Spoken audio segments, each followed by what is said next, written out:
Kalona's Tragic Life, A Vampire Story Number 4.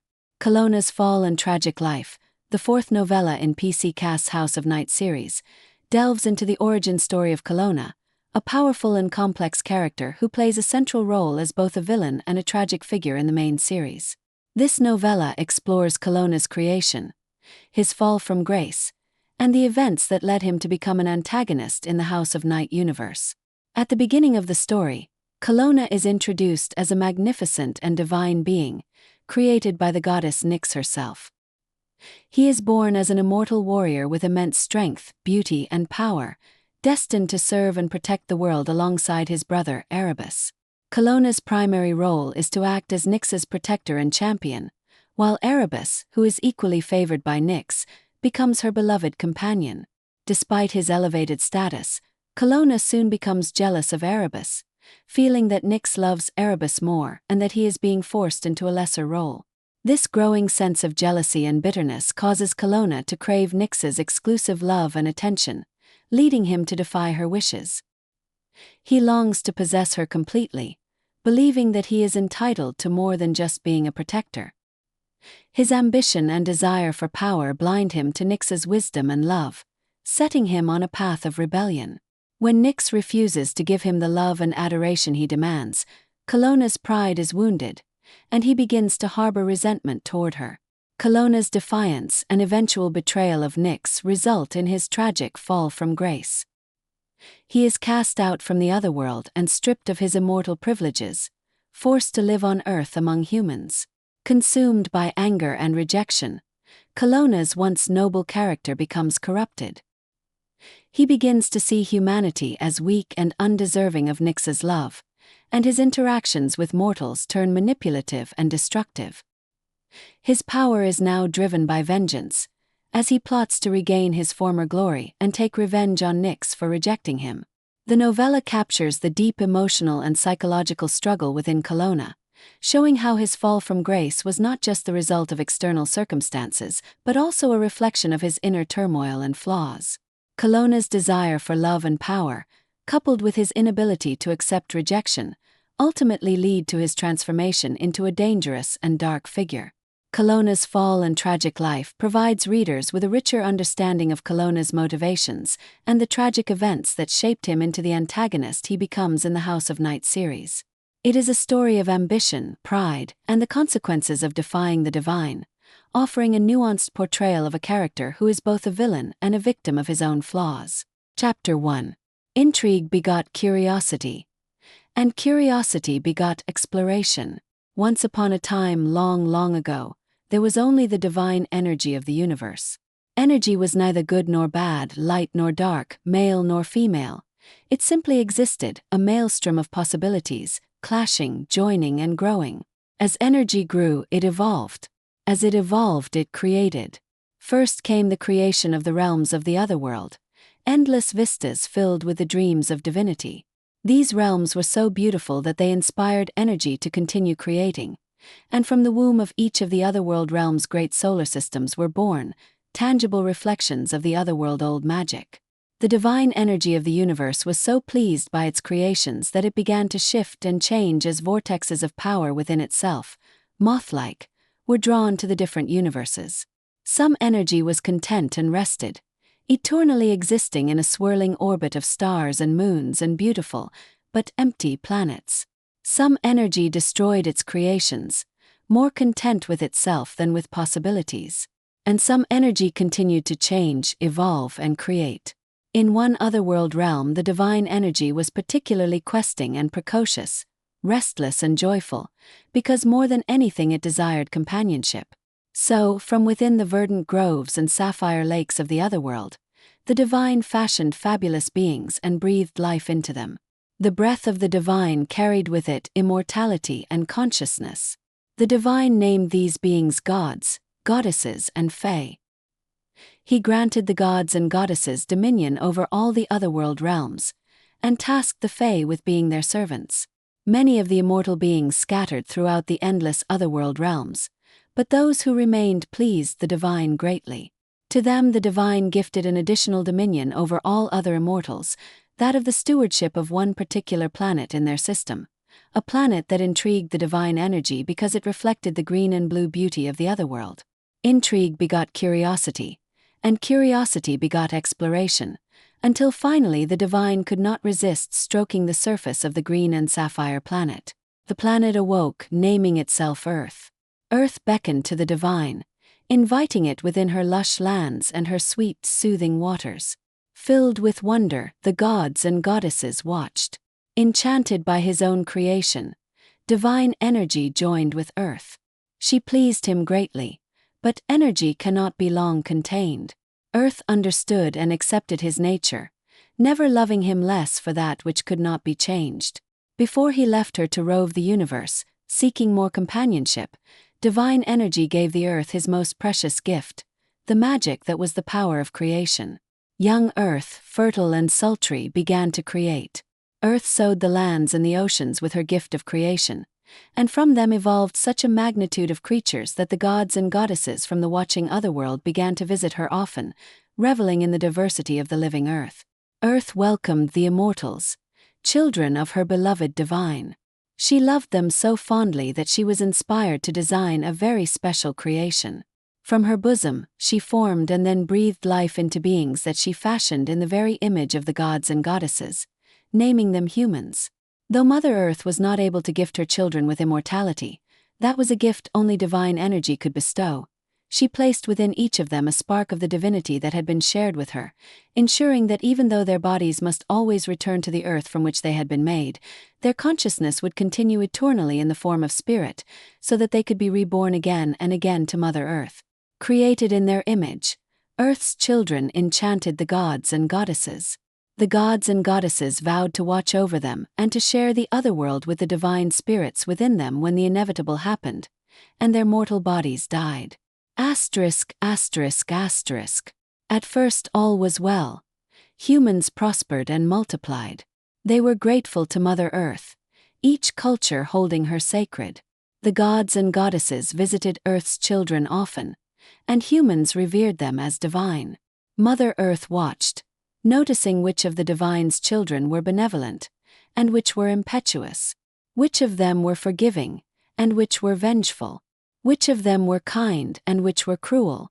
When the immortals were benevolent and forgiving and kind, Mother Earth was pleased, and showed her pleasure in fertile lands, quenching rains and crops aplenty. When the immortals were impetuous and vengeful and cruel, Mother Earth turned her face from them and there was drought and famine and plague. The impetuous, vengeful, cruel deities became bored with drought and famine and plague and stopped visiting the living Earth. Mother Earth was satisfied, and she retreated within herself, resting from the strain of creation, sleeping for eons uncountable. When next she awoke, she looked for the children of the divine, and was hardly aware of their presence at all. Calling air to her, Mother Earth sent a message to the otherworld, beseeching the children of her beloved to remember their vow, and inviting them to return to her. Only one immortal answered her plea. The goddess manifested during a clear night when the moon was almost full, on a rugged isle yet to be named. As Mother Earth became conscious of the goddess, she saw the immortal sitting before a grove, her delicate hand outstretched toward a curious wildcat. "Where are the other children of the divine?" Mother Earth's voice was the sloughing of hawthorn leaves in the grove. The goddess lifted her shoulder in a gesture that Mother Earth found surprisingly childlike. "They have gone." The ground trembled in response to Mother Earth's surprise. "All? How could they all have gone? They said they were bored and became restless." The goddess shook her head and her long fair hair glistened in the moonlight, changing from blonde to silver. The leaves of the grove trees shivered. "So like their father," Mother Earth whispered sadly. "Why must they all leave me?" The goddess sighed. "I do not know. I do not understand how they could ever be bored here." She stroked the wildcat that had curled lovingly around her feet. "There is something new every day. Imagine, just yesterday I did not know this wonderful creature existed." Pleased, Mother Earth warmed the breeze that carried her voice from the grove. "You must have been formed from one of his more tangible dreams." "Yes," the goddess said wistfully. "I just wish more of his dreams had been like me." "It is." She hesitated, as if unable to decide whether to continue. "It is what?" Mother Earth prompted. "Lonely," she admitted softly. "Especially when there are no other beings like me." Mother Earth felt the goddess's sadness and, taking pity on her, she called awake the grove, where from the moss and dirt, leaves and flowers, Mother Earth took tangible form. The goddess smiled at her. As beautiful as the gossamer wings of a butterfly, Mother Earth smiled back, asking, "What is your name, goddess?" "Humans are calling me many names." The goddess gave the wildcat a final caress and then straightened, spreading wide her arms. "Some call me Sarasvati." Her body shifted in form, changing skin from light to dark, hair from fair as moonlight to the black of a raven's wing, as another pair of slender arms suddenly appeared. Still smiling, the goddess continued, "Nidaba is the name some of your children whisper in their prayers." Again the goddess shifted form, growing wings and replacing her feet with talons. "And not far from this very island, they have begun to know me as Brio Saghead, bringer of fire and justice." With that pronouncement, the goddess took the form of a beautiful woman with hair the color of flame, her white skin decorated by brilliant sapphire tribal tattoos. Delighted, Mother Earth clapped her hands, and sleeping butterflies awoke to cavort around her. "But I know you. I have watched these goddesses for countless ages. You are kind and benevolent and just." I am also alone." The fire faded from her hair, and once again the goddess looked like a fair-haired maiden, innocent and sweetly sad. "Which name would you have me call you?" Mother Earth asked, wanting to distract her from her melancholy. The goddess considered and then answered rather shyly, "There is one name I like more than the others, Nyx. It reminds me of night, and I do so love the peacefulness of night and the beauty of moonlight." As she spoke, Mother Earth saw that her form changed only slightly. She still looked young, but she had lifted her chin, smiling up at the moon. Delicate, filigreed tattooing glowed silver and sapphire over her skin, making her look mysterious and incredibly beautiful. With hardly a thought, Mother Earth called magic from the night sky and scattered it on the goddess, so that it settled upon her as a headdress of glistening moonlight and stars. "Oh, that is lovely. May I keep it?" the goddess said, twirling around girlishly. "You are lovely, Nyx. And you may keep it on one condition, that instead of following the others, you do not desert my children and me." Nyx went very still. Her girlishness fell away from her until Mother Earth was looking into the eyes of a mature goddess who wore wisdom and power as surely as she did the mantle of moonlight. When Nyx spoke, Mother Earth heard within her voice the power of divinity. "You need not tether me here with bribery. Such tricks are not worthy of you. When you created humans, I vowed that I would watch over them and make a place for that within them that remains eternal and divine.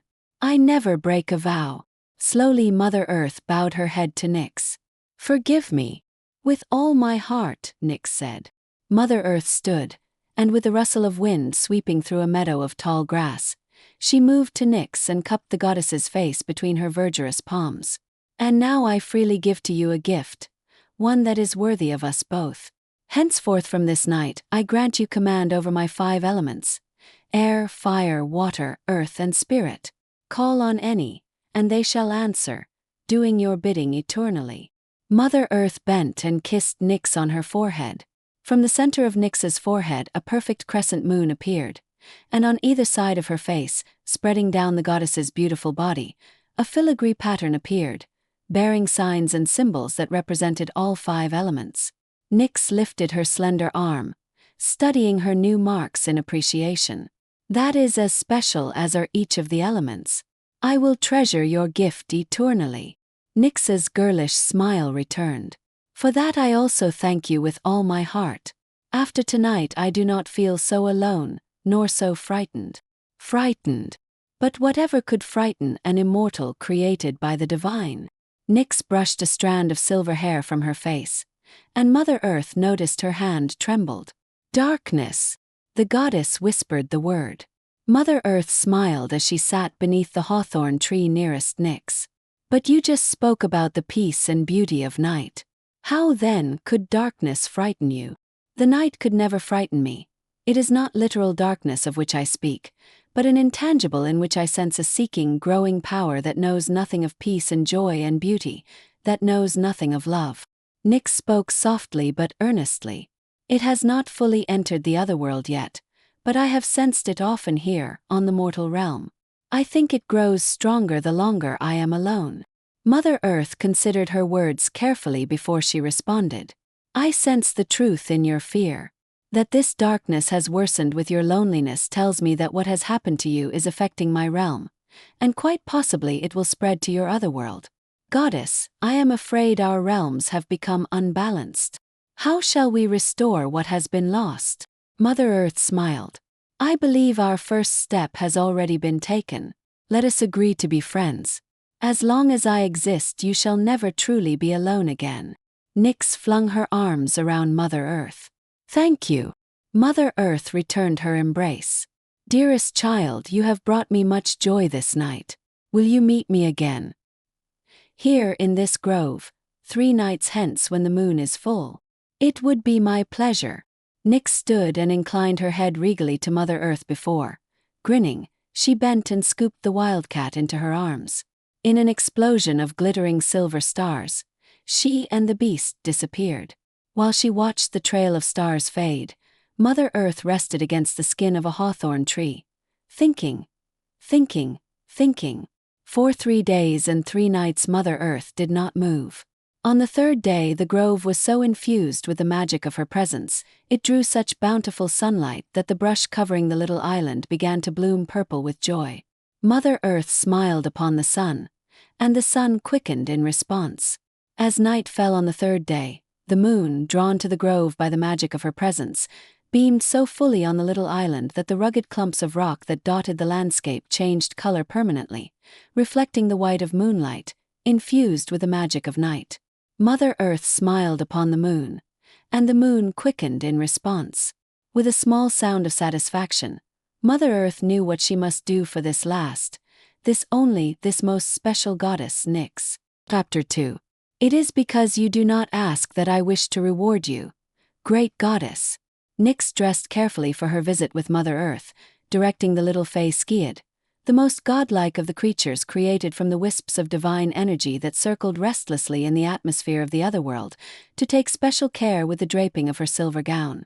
Thank you for choosing such a perfect color, Lota, she told the Skid as its sinuous body circled the goddess, whispering beautiful moon color in its liquid voice. When a dryad began to weave ivy through her long dark hair, Nyx exclaimed in pleasure, "Oh, that is a lovely touch. Mother Earth will so appreciate it." Only the Skids had the ability to speak, but the little dryad turned deep lavender and trilled in pleasure at the goddess's praise. Then the goddess turned her head this way and that, examining her reflection in her onyx-framed mirror. But the ivy is hidden in the darkness of my hair. I want Mother Earth to see it, to know that I have adorned myself in respect for her. With a wave of her hand, Nyx changed her visage, taking on blonde hair so silver that the green of the ivy seemed luminous. Perfect! Nyx smiled in delight. Another fae, a goblin who mined jewels from the otherworld caves, appeared. Bowing respectfully, he held forth a necklace fashioned from a waterfall of glittering quartz crystals. Your gift touches my heart, Nyx said, holding up the thick length of her hair so that the fae could place the necklace on her. I hope it touches Mother Earth's heart as well. Nyx caressed the crystals, thinking how desperately she wished for companionship. She adored the fae, but they were more spirit and element than flesh.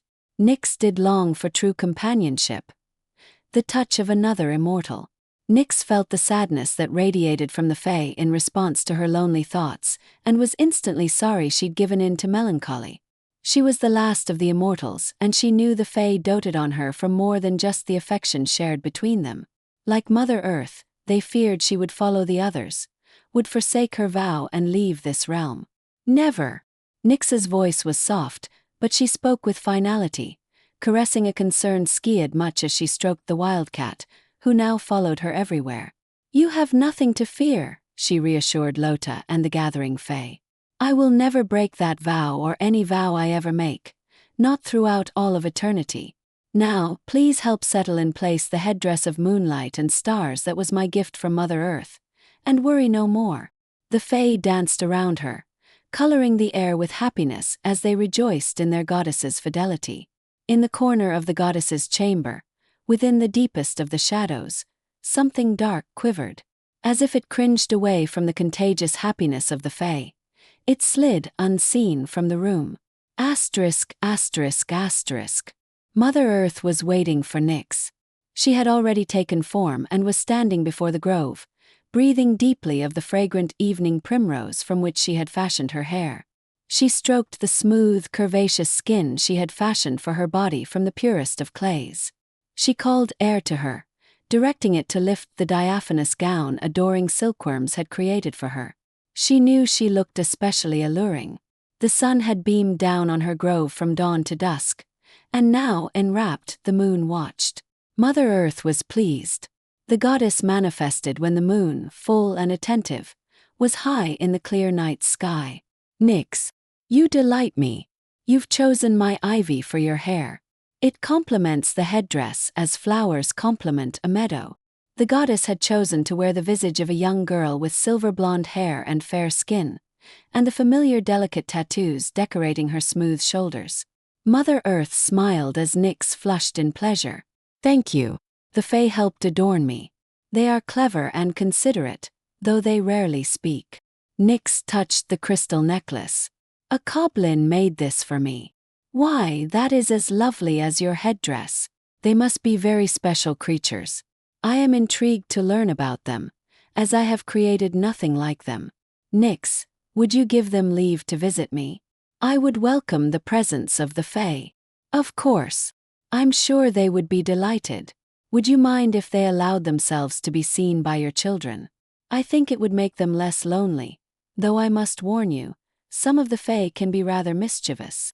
"Oh, do not let that concern you. My human children could use a little divine mischief. Sometimes I think mankind has become far too serious. They forget the special magic that can be found in fun-loving mischief and laughter."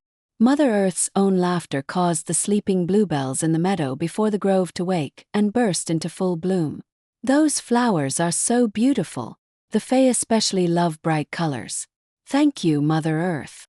Nyx and Mother Earth smiled at each other, and the isle glowed with reflected joy. All the while the moon watched. "Nyx, would you tell me more about the Fae? I have never met one." "Oh yes. There are so many types of them." Mother Earth's smile turned satisfied as she stroked a white boulder that had been saturated by moonlight and called moss to carpet it. "Come, sit beside me." While Nyx gracefully settled herself, Mother Earth gently waved her hand through the grass that grew in tufts around the boulder. Instantly, several plants sprung to life, producing white, trumpet-shaped flowers. Thanking each plant, Mother Earth gently plucked the blossoms free and offered one to Nyx. "Sip slowly. The nectar is as delicious as it is potent." Sipping from the living chalice, Nyx began describing the different types of Fae to Mother Earth, who listened, attentive and smiling, until the moon reluctantly began to depart. Where the horizon met the gray-blue waters surrounding the island, the approaching sun caused the sky to blush. "I had no idea it was so late. You must forgive me. It has been too long since I have had an opportunity to practice conversation. Lovely goddess, I have enjoyed myself more tonight than I have in eons. And I have a confession to make. You are not to blame for the length of our conversation. I kept you with me purposefully until now. I wished to reward your fidelity." Nyx looked startled. "But that is not necessary. Mother Earth, I will remain and watch over your children. I've given you my vow. I will not ask for a reward for keeping my word. It is because you do not ask that I wish to reward you." Looking inordinately pleased with herself, Mother Earth stood. Turning to the east toward the rising sun, she lifted her face to the fading moon. "But what?" Nyx began. Mother Earth smiled fondly over her shoulder at the goddess. "This gift is not to tether you to me. I trust your fidelity. What I create tonight is fashioned from friendship and appreciation. Tonight my only purpose is to end your loneliness by bringing you joy." Then, with the young goddess looking on in curiosity, Mother Earth raised her arms. Moon, hearken to me before you depart my sky. Mother Earth doth call to thee. She dropped her chin so that her gaze focused from the sky above to the coral tip of the dawning sun and said, Sun, hearken to me before you climb too high. Mother Earth doth call to thee. For a moment nothing happened, but Mother Earth did not despair. She tossed back her fragrant hair and called air to her again. The element caressed her, revealing her lush beauty. She called fire to her so that she glowed with living flame. She called water, and suddenly the sea that surrounded the island stilled and became a liquid mirror, reflecting Mother Earth's loveliness. She called spirit, and wisps of power washed over her, enhancing her already preternaturally luminous form. Confidently, Mother Earth waited.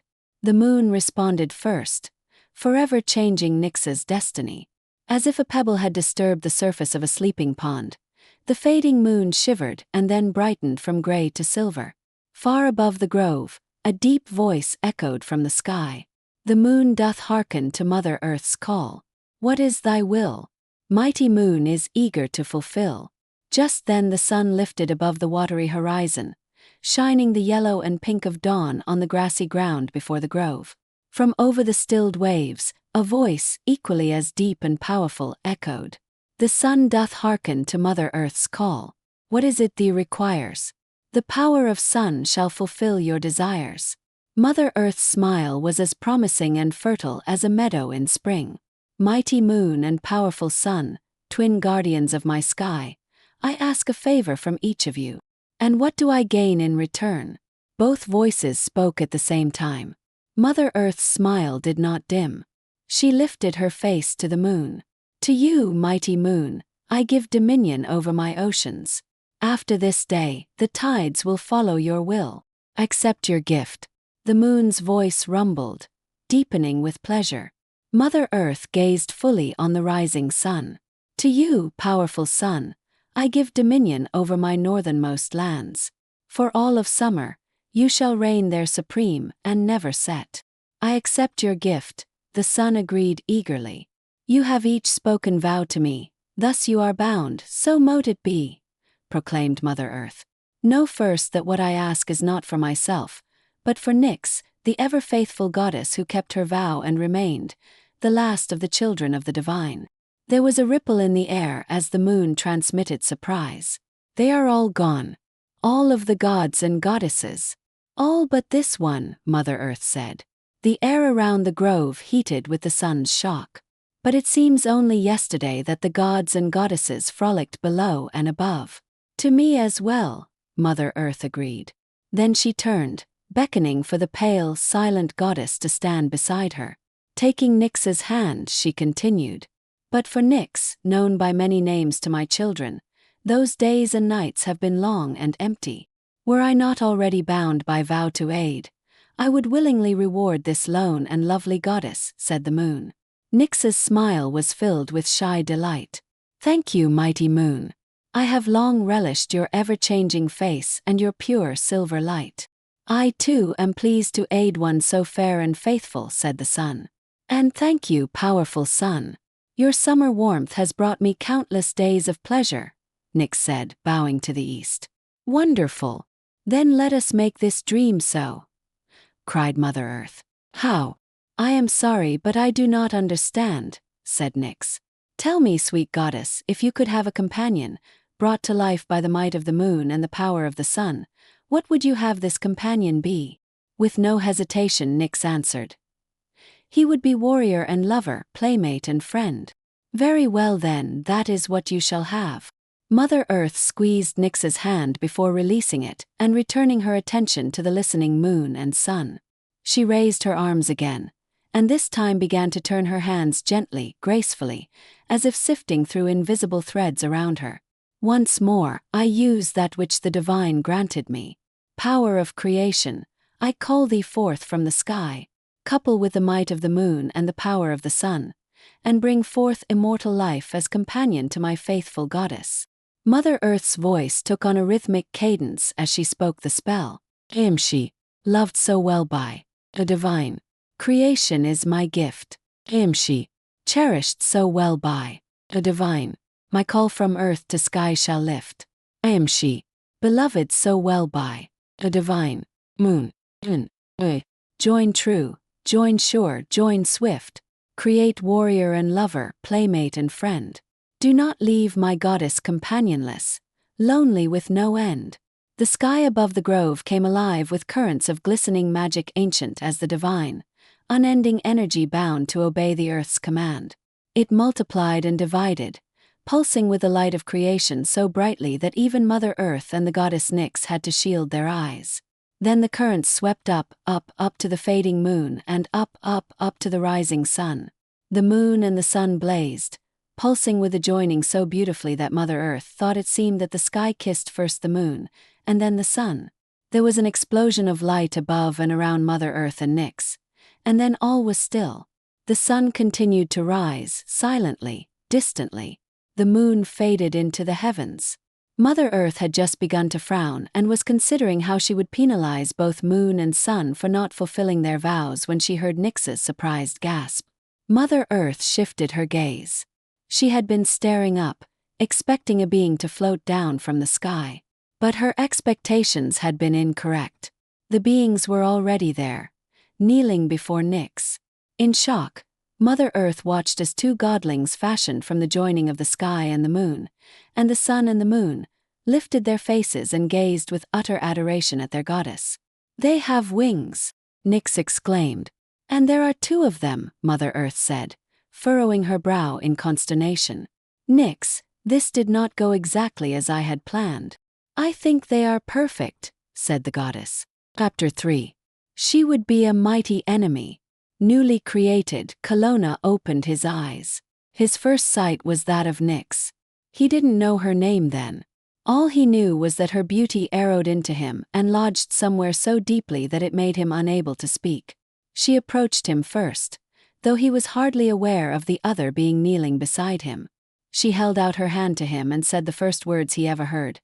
"I am the Goddess Nyx, and I welcome you with all of my heart." Her voice was sweet and musical and soothing. Kalona took her slender hand carefully within his own much larger one, noticing the unique beauty of their contrasting skins. His darker, burnished, rougher, while hers was soft and pale and utterly flawless. Still he couldn't seem to speak.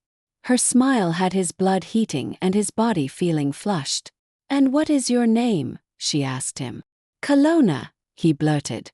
"Kalona. What a beautiful name. Your wings are the silver of a full moon.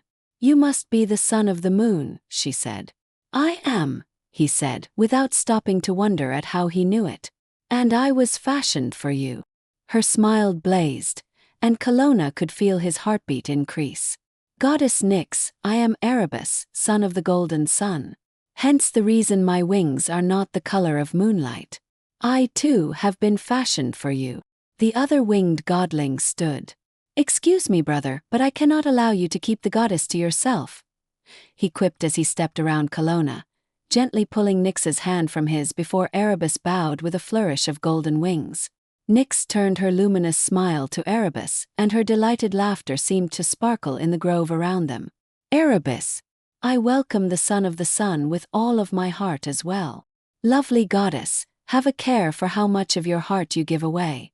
You give Kalona all, you give me all. Surely one of us will come up short." Erebus's golden eyes flashed as mischievously as his smile. Kalona frowned at Erebus and found himself having to grit his teeth against a feral growl. He should not dare to speak to the goddess thus. Kalona would have liked to knock that cocky smile from the godling's face. "I do not think you should begin this relationship by admonishing your goddess, young Erebus, especially as I can see it incites your brother's ire." Kalona hadn't even noticed the other being until she began to speak, moving forward so that she positioned herself between Nyx and himself and Erebus, almost as if she thought the goddess needed protection against them. Kalona narrowed his eyes at this lesser woman, ready to correct her, to tell her that Nyx would never need protection against him. He would never, could never, hurt her. But the woman's eyes caught his before he could speak, and a warning in their dark depths silenced him. "Kalona, Erebus, please greet my friend Mother Earth. You must thank her, as it is she who enabled your creation," Nyx said breathlessly.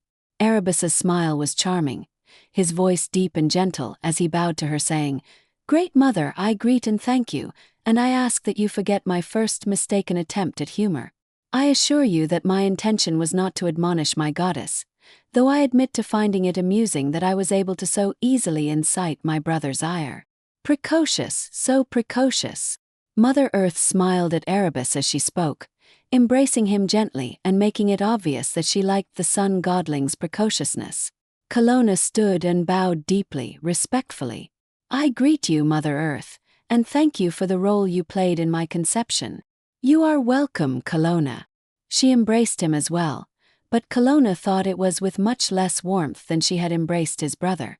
Mother Earth stepped back and addressed the three of them.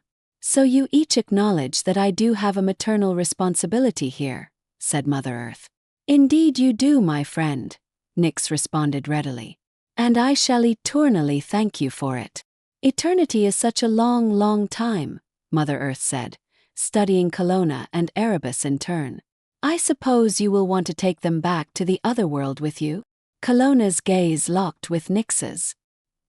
He saw that her cheeks had pinked alluringly, and though her gaze did not leave his, her voice softened, seeming almost shy.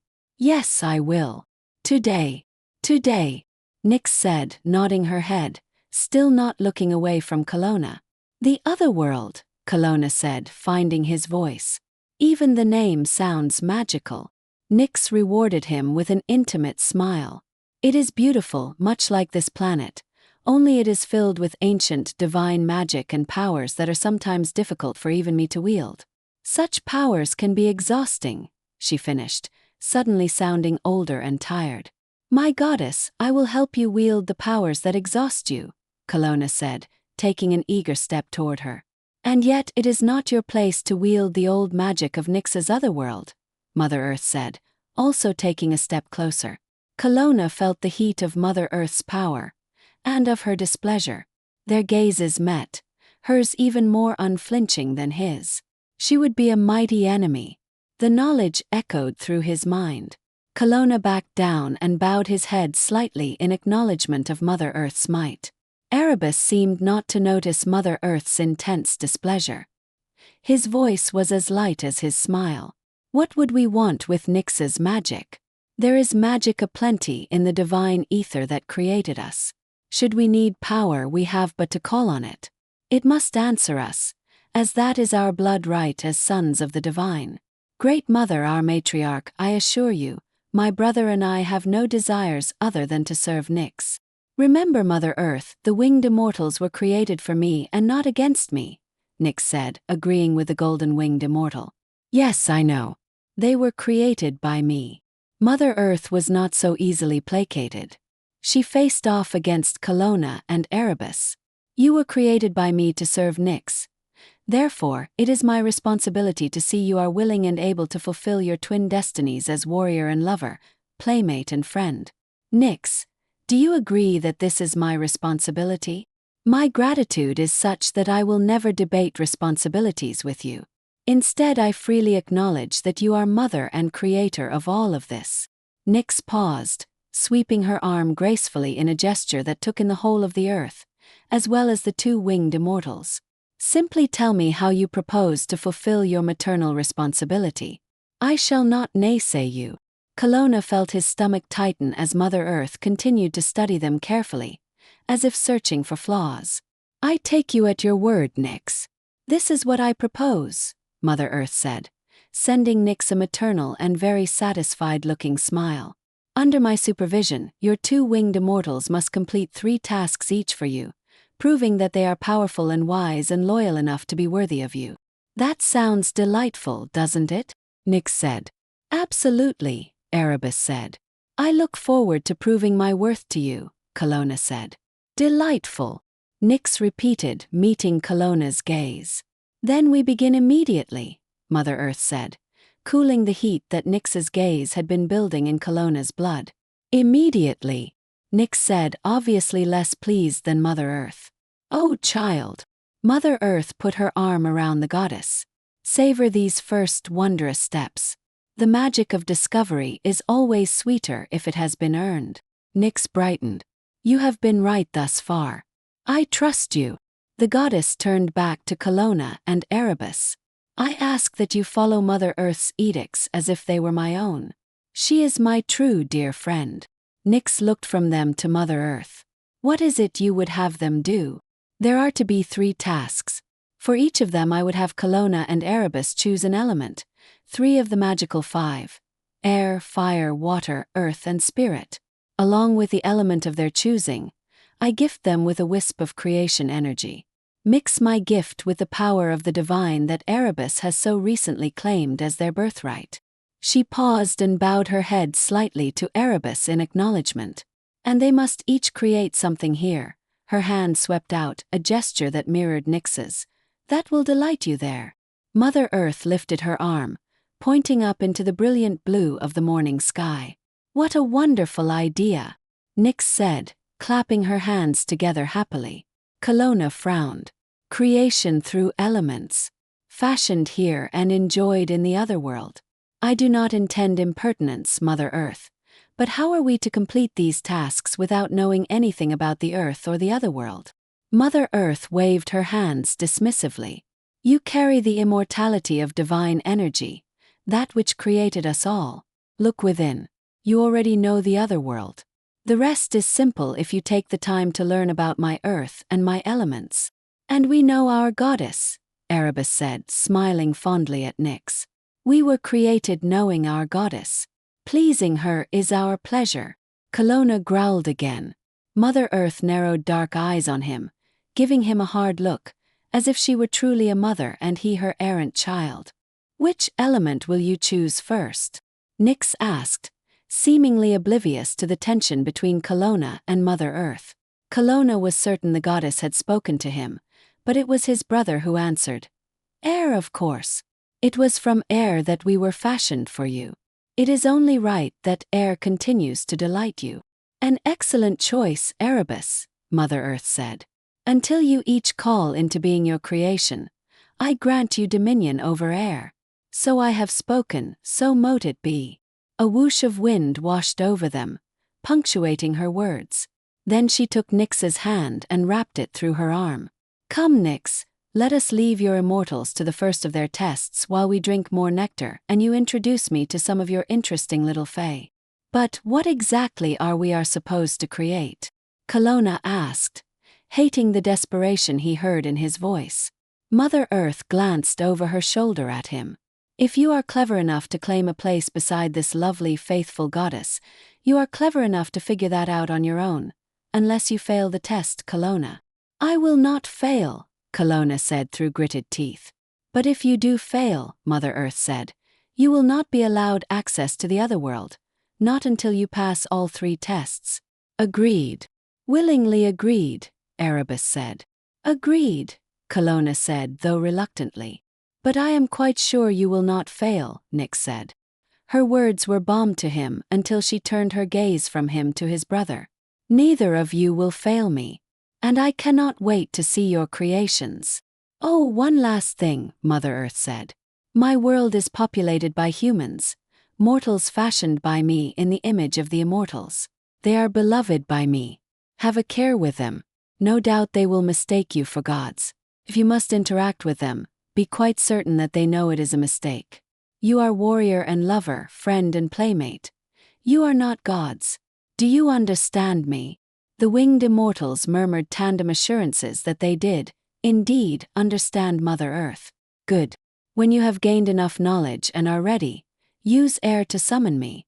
Nyx will accompany me. As your goddess, she has the right to judge your creations. I wish both of you luck in your endeavors, Mother Earth said. And I look forward to welcoming both of you to the other world when your tests have been completed, Nyx said, smiling at Kalona and Erebus in turn. Then, changing quickly from divine to girlish, the 2 women put their heads together, one as luminous as the full moon, the other as dark and mysterious as the ground on which they stood. Giggling and whispering, they disappeared into the verdant grove. Kalona stared after his goddess, wishing nothing so much as to rush to Nyx and pull her from Mother Earth, pull her away from anything and anyone who attempted to stand between them. She is exquisite, isn't she, brother? Kalona moved his gaze from the grove to stare at Erebus. Refusing to speak to him of the goddess, he said, "Air? Why would you choose such an intangible element to wield?" Erebus shrugged his sun-kissed shoulders. Kalona noticed that his hair glowed with the same golden fire as did his wings. "My only answer is that which I already gave our great mother. It is from the air that we were born. It seemed logical that it should be the element we first command."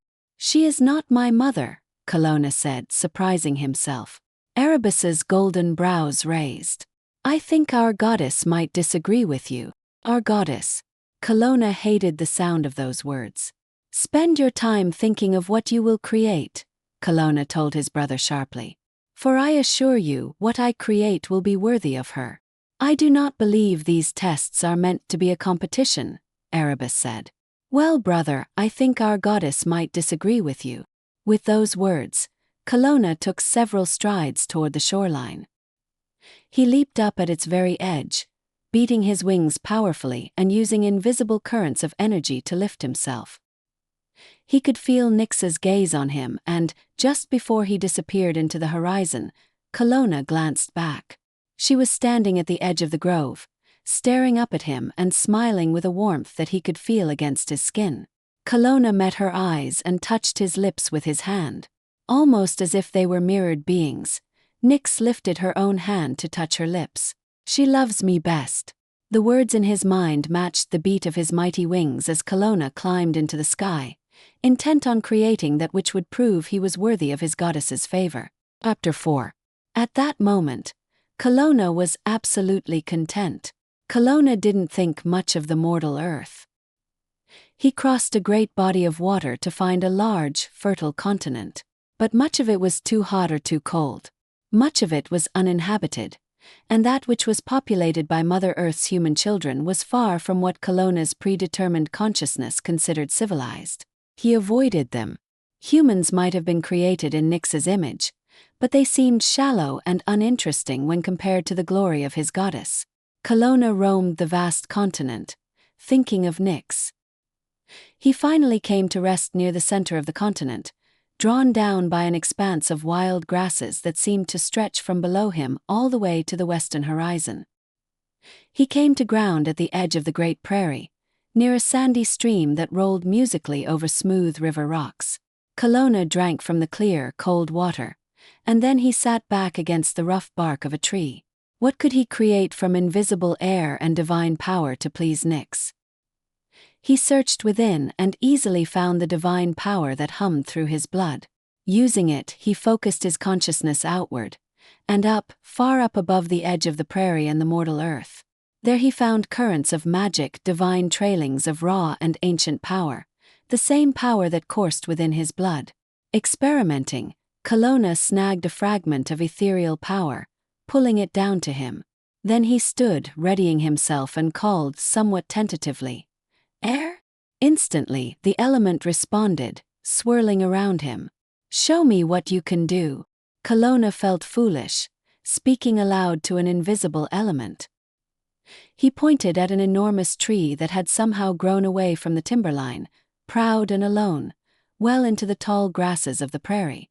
"With the help of divine power, I command air to create that which can be seen from the other world." Air rushed around him, capturing the strand of ethereal power, and with a mighty roar, it blew into the tree, which exploded into an enormous mushroom cloud of wood dust and splinters that shot up so far into the sky that Kalona lost sight of it. Large black birds, disturbed in their perches, croaked and circled, chiding him.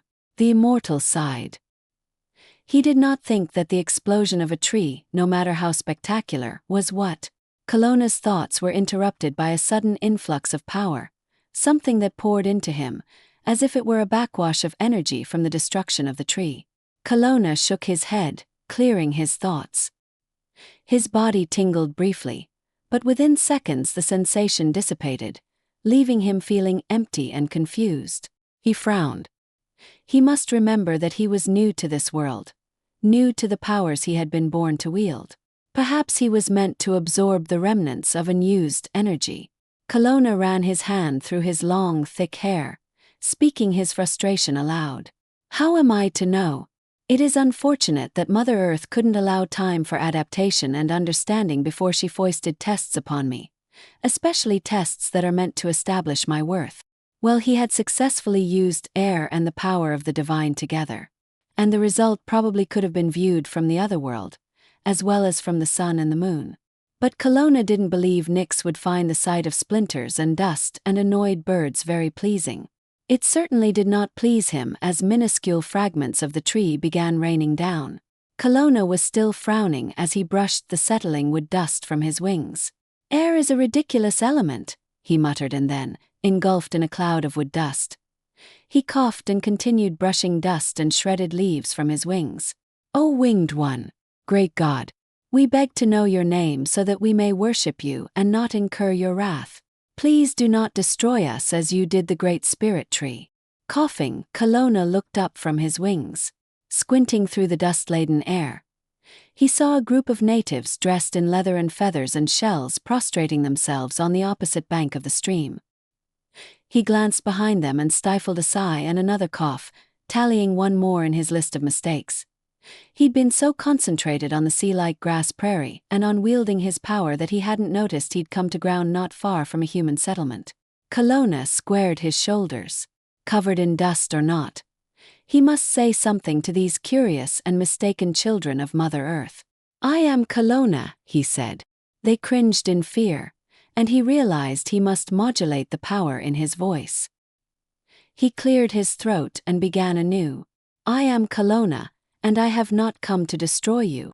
Kalona of the silver wings, how may we worship you?" asked the human who had first spoken. He was wrinkled and bent but bedecked in more feathers and shells than the others, and his face and bared chest were painted in ochre-colored swirls. "No, worship is not why I am here," Kalona said. "But you killed the great spirit tree. You are mightier than it. Now you fill the air with evidence of your power, and the ravens call to you. We plead that you not be like the trickster coyote. We will bring you chigustii and the finest of our boiled meat to eat. The most beautiful of our maidens will warm your bed and dance the sunrise dance for you. Just do not destroy us. You do not understand. I am not." Kalona's words were cut off as the dust-filled air suddenly cleared and an exquisite woman materialized. She was dressed in the purest of white leathers trimmed in blue stones, round red beads and carved bone. Her dark hair reached past her slender waist. Her delicate feet were bare, her ankles decorated with ropes of shells so that every time she moved, she made music.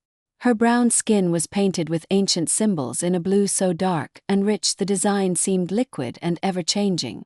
Though in appearance she was totally unlike his first sight of the goddess, Kalona immediately knew this radiant being was his Nyx. The humans prostrated themselves again and began to cry, "Estsa Natalie, beloved changing woman, save us from Kalona of the silver wings." Kalona coughed once more and then hastily tried to explain, "I did not know it was their tree." Nyx walked toward him and took his hand, though her attention and her beautiful dark eyes were focused entirely on the humans. "My people do not fear. Kalona of the silver wings is not a destroyer, nor is he a god. He is my—" Nyx paused, flicking her gaze to him. Kalona was sure he saw amusement in her eyes, though she hid her smile well. "My warrior, my monster slayer and my killer of enemies," she concluded. "Did the great spirit tree offend you, Estsa Natalie, so that you sent your killer of enemies against it?" asked the feathered painted man. "No, shaman. My warrior was only making way for a new great spirit tree, one that bears fruit. Behold my gift to you." Nyx loosed Kalona's hand and turned to face the empty black hole where the tree used to stand. She began moving her bare feet in a dance that had the rhythm of a heartbeat, accompanied by the music of the ropes of shells that decorated her ankles. "Hear me, O Earth Mother. I am Estsa Natalie, changing woman, speaker for the people. I ask that the great spirit tree be reborn to bear fruit to feed the people. Hear me, O Earth Mother. I am Estsa Natalie, changing woman, speaker for the people." Nyx repeated her song over and over, until she had danced around the black hole 3 full times. With the triple circle completed, She broke off one round red bead from her dress and threw it into the hole with a victorious shout. Kalona gasped along with the humans when a tree instantly sprouted from the center of the hole, growing up and up, limbs stretching, budding, flowering, then filling out with simple leaves, bright green on the top side and silver on the underside. Kalona blinked, and the entire tree was laden with plump, red fruit. Harvest and share this fruit, and remember that your goddess is not destructive or vengeful, Nyx said, moving back to Kalona's side. As always, I wish you to blessed be, she concluded. Then she slid her arms up around Kalona's neck and whispered into his ear, You should take me away from here now. Hardly able to breathe, Kalona lifted his goddess into his arms and leaped into the air, holding her tightly as his mighty wings bore them skyward. Asterisk, asterisk, asterisk. There, Nyx said, pointing down. The land had changed beneath them. It had begun to roll gently and was covered with clusters of tall trees. The goddess motioned beyond the trees, toward a wide, dark river dotted with sandbanks and lined with scrub. You may put me down there. Kalona circled until he found a gently sloping bank free of weeds and brush. He landed gently. You do not have to hold me now, she said. Nyx's head was resting against his shoulder, as it had for most of their journey. He could not see her face, but he could hear the smile in her voice. Gave him courage. I like holding you, he said. You are very strong, she said, laughing softly. Does it please you that I am strong? It does when you have to carry me quickly away from a tricky situation. Kalona did put her down then, though he stayed close to her, taking both of her hands in his. Forgive me for that. My intention was not to frighten those mortals. I was trying to. His voice trailed off, and Kalona felt his face flame in embarrassment. Nyx smiled and cupped his cheek with her soft hand. You were trying to what? Please you, he said in a rush of honesty. You thought destroying a tree would please me? He shook his head and tree dust fell from his hair into her face. Nyx sneezed violently 3 times and rubbed at her watering eyes. Forgive me again.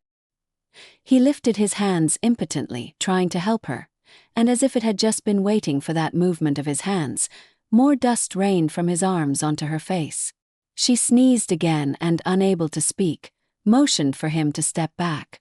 Frustration blazed through him, attracting wisps of divine power. With a sudden idea, Kalona blurted, Air, help create a soothing peace for Nyx.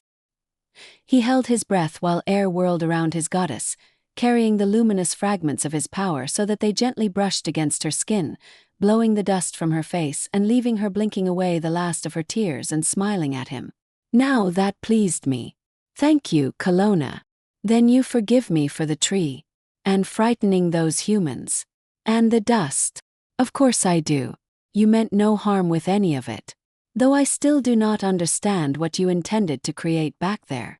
Something you could view from the other world, Kalona said. Then he added, My invocation was flawed, my intent muddled. I am not sure what I expected to happen, but I am sure I failed. Oh, I wouldn't say it was a total failure. You did get my attention, though it was because I felt the fear of the people. Truly, I meant them no harm, he said. I believe you, but I must also tell you what Mother Earth did not fully explain to you or Erebus. Many of her humans are childlike in their beliefs. They are easily frightened and tell elaborate stories to make sense of that which they cannot fully understand. However, I am especially fond of the race of mortals you met today. They have a deep love and respect for the earth, and a loyalty that touches my heart. I probably appear to them more than I should, but I do enjoy the stories they tell about me. Is that why you look like this today? Because they wouldn't recognize you if they saw you as you were earlier? Yes, partially. I find the different races of humanity are more comfortable if I appear to them looking as much like them as possible. Nyx smiled, suddenly girlish again. And I enjoy taking on different visages. I find beauty in all of them, just as I find beauty in so much of the earth and the mortals who inhabit it. She gestured at the wide, sandy river. I love the water of this world, everything from rivers like this, to the great lakes that are north of here, and the sapphire and turquoise oceans that separate continents. Their beauty intrigues me. There is one lake in the northwest of this land that is so blue and deep and cold that it dazzles me each time I visit it. Are there no bodies of water in the other world? Of course. But not like here. Not as deep and mysterious and seemingly endless. And here they are not filled with merfolk and naiads. The Fae rarely allow me to enjoy the tranquility of floating, free of worries and responsibilities, on a cool, clear lake. Her expression was dreamy and she swayed toward him. May I tell you a secret? You may tell me many secrets. I would guard them for eternity. I believe you would. Thank you for that, she said and leaned forward, kissing him chastely on the cheek. My secret is that sometimes I alter my appearance and visit Earth, pretending to be mortal. I sit and gaze out across a lake or a river or an ocean, and I dream. Of what do you dream, goddess?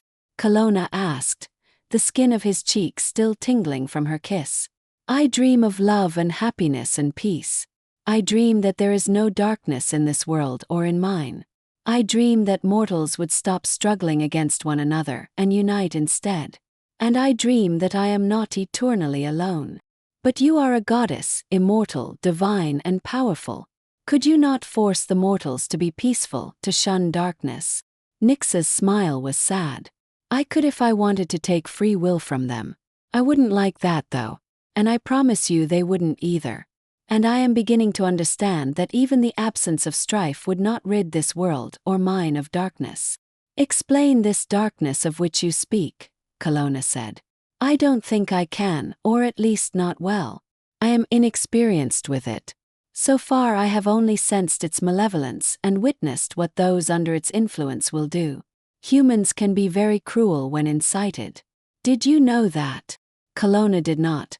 But he realized he did not because he had not been paying much attention to the mortals that inhabited Earth. His only focus had been on winning his place at Nyx's side. He was just beginning to understand he might need to be by her side for more reasons than the desire he felt for her. Are you in danger, Nyx? The goddess met his gaze. I do not know. These ridiculous tests, they keep me from you. I should be beside you, protecting you. She studied him carefully, not reacting to his outburst. Eventually he felt foolish, and he stared out at the lazily flowing river. You are eager to speak about human strife and the dangers of darkness. You are quick to leap to my defense. Always, he assured her, wondering why she suddenly looked so sad. But you say nothing of my eternal loneliness. I thought I need say nothing, that you understood that if I was your protector, I would be by your side, your lover and mate, eternally watching over you. Kalona, perhaps a good lesson for you to learn is to never presume you know what a goddess or any woman is thinking, Nyx said. With a smile she motioned for him to join her as she settled on a smooth driftwood log and began to pick through the pebbles by her bare feet, choosing some and discarding others. Kalona sat and, not knowing what to say next, blurted, Is Earth really like the other world? Yes and no, she explained. The Earth is to the other world as the people's great spirit tree is to a goddess. Then the Earth is only a wan reflection of the other world, Kalona said, unable to keep the relief from his voice. Nyx's gaze flicked up to meet his briefly before she went back to choosing rocks. She continued, Though only a reflection of the other world, there is a unique beauty on Earth that is made even more special and precious because nothing remains the same here. Humanity lives and dies and then lives again. The seasons change. The continents shift. Human life happens here, love happens here, birth and death happen here. Humanity's time is brief but fascinating and heartbreaking and exquisite. I hope that someday you will come to value humans, and the Earth as I do. I value you above all things, Kalona said. Nyx met his gaze. I know you do. I could feel our connection when first I looked into your amber eyes. Since then I believe you have intoxicated me. Kalona went to his knees before her. Tell me what I can create that would please you most. I want only to make you happy and to be by your side always as your protector and mate. Kalona, son of the mighty moon I love so well, I cannot tell you what to create for me. That would be unfair to my friend, Mother Earth. It is she who is responsible for you coming into being. It is she who has devised the tests you must endure. I will not usurp her responsibilities. What I can tell you is that I wish only for you to be yourself, strong, honest, and unique, in these tests, and during the eternity I hope we might share together. She took his hand then and stood, pulling him up with her. Now I'd like to share something with you about this world, this changing, funny, fabulous world. Come with me. As lithe as a maiden, Nyx skipped away toward the sandy edge of the riverbank.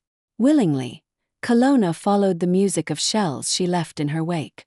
They reached the riverbank, and Kalona noticed she was holding up the skirt of her buckskin dress so that a pouch had been created in which she carried a pile of stones she had chosen. This is what you do. You pick a rock, the smoother, rounder, and flatter the better. Then you throw it thus. With a deft flick of her wrist, the goddess let loose a rock, tossing it into the slowly moving river. Kalona laughed aloud in surprise as her stone didn't sink.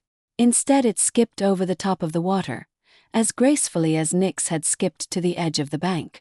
Then the goddess jumped up and down in happiness. 5 times. Skipped 5 times. That one was special. Here you try. Hesitantly, Kalona chose a rock, hoping it was smooth and round and flat enough. He furrowed his brow in concentration. He tried to aim. He flicked his wrist several times in practice, not letting the rock go yet, intent on getting it as perfect as possible. Kalona. Nyx's voice was soft. He turned to her questioningly. She leaned into him, lifted up onto her bare toes, and kissed him gently, gently on his lips. His arms went around her and he drank in the unique scent of her skin. What was it? Something sweet and something earthy that drew him to her and made him want nothing more than to be close to her forever. This is fun, not a test, she whispered. Relax, mighty killer of my enemies. I believe you can be playmate and warrior. Obviously reluctant to leave his arms, she pulled free slowly, letting her hand linger on his chest. Now have fun, she said, shoving him backward so that his wings had to unfurl to keep him from falling on his firm behind. Nyx giggled, then clamped her hand over her mouth and giggled some more. Kalona thought her laughter was as infectious as her scent was alluring. He righted himself, strode to the edge of the water, and without aiming at all, tossed the rock into the river, where it landed with a liquid plop and sank immediately. He looked at Nyx, who was trying, unsuccessfully, to stifle more giggles. Well, he said with mock seriousness, it appears that unlike you, I can only do one thing well at a time. Nyx swallowed another giggle and cocked her head at him. What one thing are you doing well? I am being intoxicating, he said, and reached up to brush a patch of lingering wood dust from his chest. Nyx's dark eyes were alight with humor. She grinned at him and said, Good. Then I will continue to beat you in stone skipping and anything else I put my mind to. The goddess flicked another rock over the surface of the river and shouted in triumph when it skipped 6 times before disappearing beneath the surface. Kalona rubbed his chin. Perhaps I should work on being less intoxicating. Nyx smiled at him. Please don't. I prefer you just as you are. So you have spoken. So mote it be. Kalona caressed her cheek gently with the back of his hand before snatching a flat stone from her pile and flicking it into the river, where it skipped 3 times before sinking. Nyx's cheers joined his and laughing, Kalona began skipping rocks, one after another, side by side with his goddess. At that moment Kalona was absolutely content. Chapter 5. I miss you the instant I am not in your presence. I know I am favoring Kalona, Nyx said, staring into the mirror of her looking glass as Lota combed out her silver blonde hair and began braiding it in an impossibly intricate pattern. I don't mean to. It isn't as if I dislike Erebus. On the contrary, every time I see Erebus he makes me laugh. He is so clever and talented. Did you know he can sing and play the lyre? Actually, it was his voice that yesterday drew me from the other world to Greece.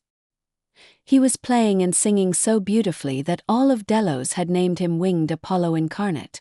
They were placing olive branches at his feet and worshipping him. Not to be worshipped, the Sciad whispered disapprovingly. Oh no, he didn't allow them to worship him. Even before he knew I was part of the watching crowd, he laughed at being called a god and made a big show of missing notes, pretending that he was a traveling musician, and not a very good one at that, and that his wings were part of his costume. With a sleight of hand too swift for mortal eyes to follow, he called air and mixed it with divine energy, and suddenly he was wearing a mask that made him look like a silly bird. Within moments he had the audience laughing and following him in a preening dance, and utterly forgetting how godlike he truly is. Nyx smiled as she remembered how sweet and silly Erebus had made himself look, just for the benefit of the watching mortals. She wondered if Kalona would have done the same had she not appeared to intercede between him and the people of the prairie. Her smile faded. He had been denying his godhood, hadn't he? You think of the other one, Lotus said. I do. Think of him often. Something happened when I first looked into his eyes. Something wonderful. Must be worthy of you, the Skiad said, her whispering voice sounding unusually forceful. Nyx gave her a curious look. Lota, they both were created for me, Erebus and Kalona. Mother Earth's tests are but a formality. She is, after all, acting as mother, which means she is being fondly, but predictably, overprotective. The Skiad didn't meet her goddess's gaze in the looking glass, and Nyx shrugged her shoulders. No matter. I do not expect you to understand, little Lota. Erebus and Kalona are not your concern. Now, where are the dryads I summoned? Nyx stood and walked to the wall of windows that overlooked the exquisite grounds of her palace, not noticing that the Skiad had gone silent and sulky at the goddess's dismissive words. I asked a group of dryads to gather gardenias from the mortal realm so that you might weave them into my hair. Have you noticed that since I allowed them to visit the earth, the dryads always seem distracted? Only notice what you command to notice, Lota murmured too softly for Nyx to hear. The goddess had turned from the window to glance at the Skiad when her chamber exploded in a flurry of trilling dryads, whose arms were filled with fragrant white flowers, shifting to and from dizzying shades of greens and blues and purples in their excitement. What are you? Nyx stopped, realizing what must have caused the Fae's excitement. One of them is ready to begin his test. The Fae leaped and danced around her, dropping gardenias into her hair, and causing Lota to scold them as she hastily rearranged her goddess's braids. Which one is it? Nyx asked breathlessly, forcing herself to sit still so Lota could finish her toilette and the overly enlivened dryads could quickly drape her body in the robes she'd chosen, which were the color of a maiden's blush. The dryads began trilling again, and Nyx shook her head in consternation. They were too excited. Not even the goddess could understand their high-pitched chatter. Lota understood her kin perfectly. She whispered one word to the goddess. Kalona. Asterisk, asterisk, asterisk. Nyx had no trouble finding Kalona. Over the passing days since his creation, she had learned that all she need do was to think of him, to picture his strong, handsome face in her mind, and she would be drawn to him. She had tried finding Erebus the same way and had been unsuccessful. Nyx spoke of this failure to no one, especially not to Kalona or Erebus. That day, the picture in her mind took her back to a familiar place, the grass-filled prairie not far from where Kalona had exploded the great spirit tree. Though, she noted as she smiled and hurried to greet Mother Earth, this time he was not so close to the mortal settlement. One of your godlings has declared he is ready to be tested, Mother Earth said after embracing Nyx. Then she smiled happily. Ah, you have brought the Fae with you. I have so been enjoying their company. Nyx gave the frolicking Fae an indulgent smile. You spoil them. They are delightful. I enjoy spoiling them, Mother Earth said, petting one of the trilling dryads fondly. Oh, this is a new Fae, she said, spotting Lota. What are you, beautiful one? Lota is a Skiad, one that serves me personally. She is lovely, Mother Earth said, and then shared a smile with Lota. Please visit me often and bring more of your kind with you. If Nyx allows. She does speak. How interesting. Of course I allow, Lota. You and the rest of the Skiads may visit Mother Earth whenever your duties allow, Nyx said absently, searching the skies for Kalona. He is not here yet, though he did have air summon me. Your Kalona should be taught goddesses do not like to be kept waiting. Suddenly a flock of ravens as dark as a new moon sky circled above them, and then perched as if watching in the nearby trees. Nyx, I have missed you. Kalona dropped from the sky above them to kneel before his goddess. Her breath caught at his raw beauty. He was wearing elaborately stitched and fringed leather pants that had been dyed to match the white of his wings. His chest was bare, though swirls of ochre decorated its muscular expanse. She thought he looked like he could be a mighty god warrior of the prairie people. Eagerly she took his hand, pulling him to his feet, flirting playfully. Missed me. But I spent much of last night with you climbing the boughs of the giant trees near the ocean and gazing out at the moonlit water. She turned his hand so that it was palm up. See, you still bear the stains of the sweet berries you harvested for me. How could you possibly miss me in less than one day? I miss you the instant I am not in your presence. Kalona words were not teasing, and his amber gaze held Nyx's while he gently stroked her cheek with the back of his hand. Mother Earth cleared her throat delicately. You did summon me here because you were ready to unveil your creation, did you not, Kalona? I did, Kalona said. Without any more hesitation, he moved several long strides away from them. He faced the two women and the flock of fae who hovered around them. Nyx, I create for you something that demonstrates the power of the passion I will eternally feel for you. Kalona lifted his arms, unfurling his great moonlight-colored wings. His voice, filled with the ancient power of the divine, intensified by air, echoed across the grasslands. Winds of force, I do call thee forth. Through my blood I do summon power. Strength of passion I do command you show. Creation of mine, the goddess Nyx to know. With a deafening crack, Kalona clapped his mighty hands together, and instantly the air above them began to roil and blow, around and around, so that great thunderclouds billowed and the sky went from sweet summer's day blue to bruised and angry and dark. Now grow, grow, far afield grow. Creation of mine, the goddess Nyx to know. With the repetition of his words, Kalona also repeated the thunderclap of his hands, and the swirling winds above him shot into the distance. As the winds moved they changed, alight with shards of spear-like power.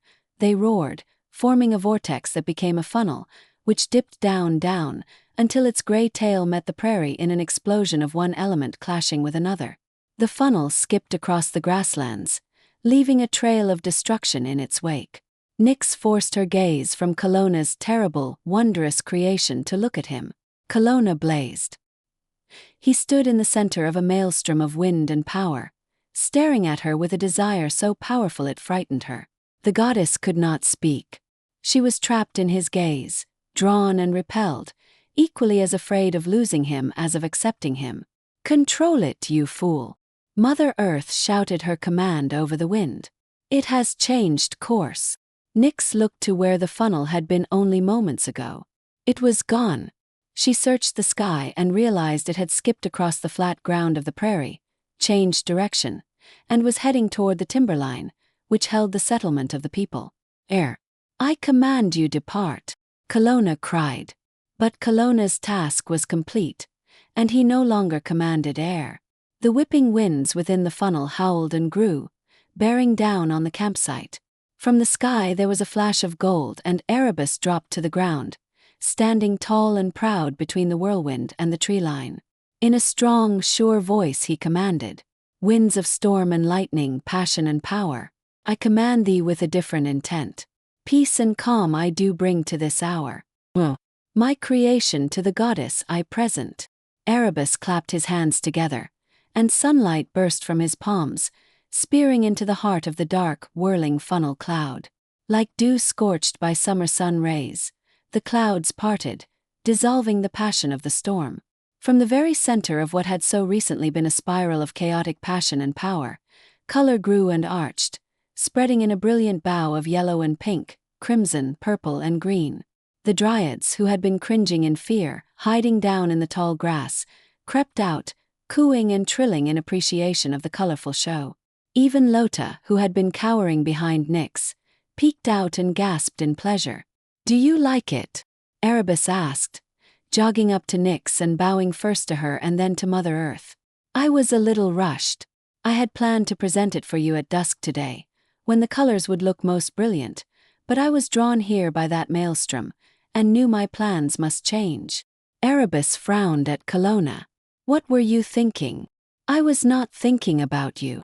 Nyx's eyes widened in surprise at Kalona's harsh tone, but before she could admonish him, Mother Earth spoke.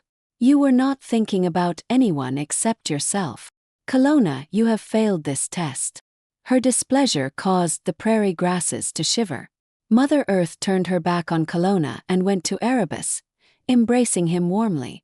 Erebus, your creation is lovely, and I thank you for ending the terrible storm that could have destroyed some of my children.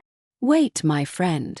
Nyx addressed Mother Earth slowly, carefully considering each of her words. When you commanded that Kalona and Erebus complete 3 tasks, you proclaimed that as their goddess, it is my right to judge their creations. I would respectfully remind you of your own proclamation. Mother Earth met Nyx's gaze. The goddess searched for anger or resentment within her friend's eyes, but she saw only concern, and then resignation. Mother Earth bowed her head to Nyx. You do well to remind me of my words. I bow to your judgment. Drawing a deep breath, Nyx faced Kalona. He had moved toward her as the funnel had gotten out of control, and she knew he had been ready to protect her against his own creation. She also knew the misery she saw in his amber eyes. She felt the mirrored pain within herself. Kalona, what you created for me did exactly as you intended.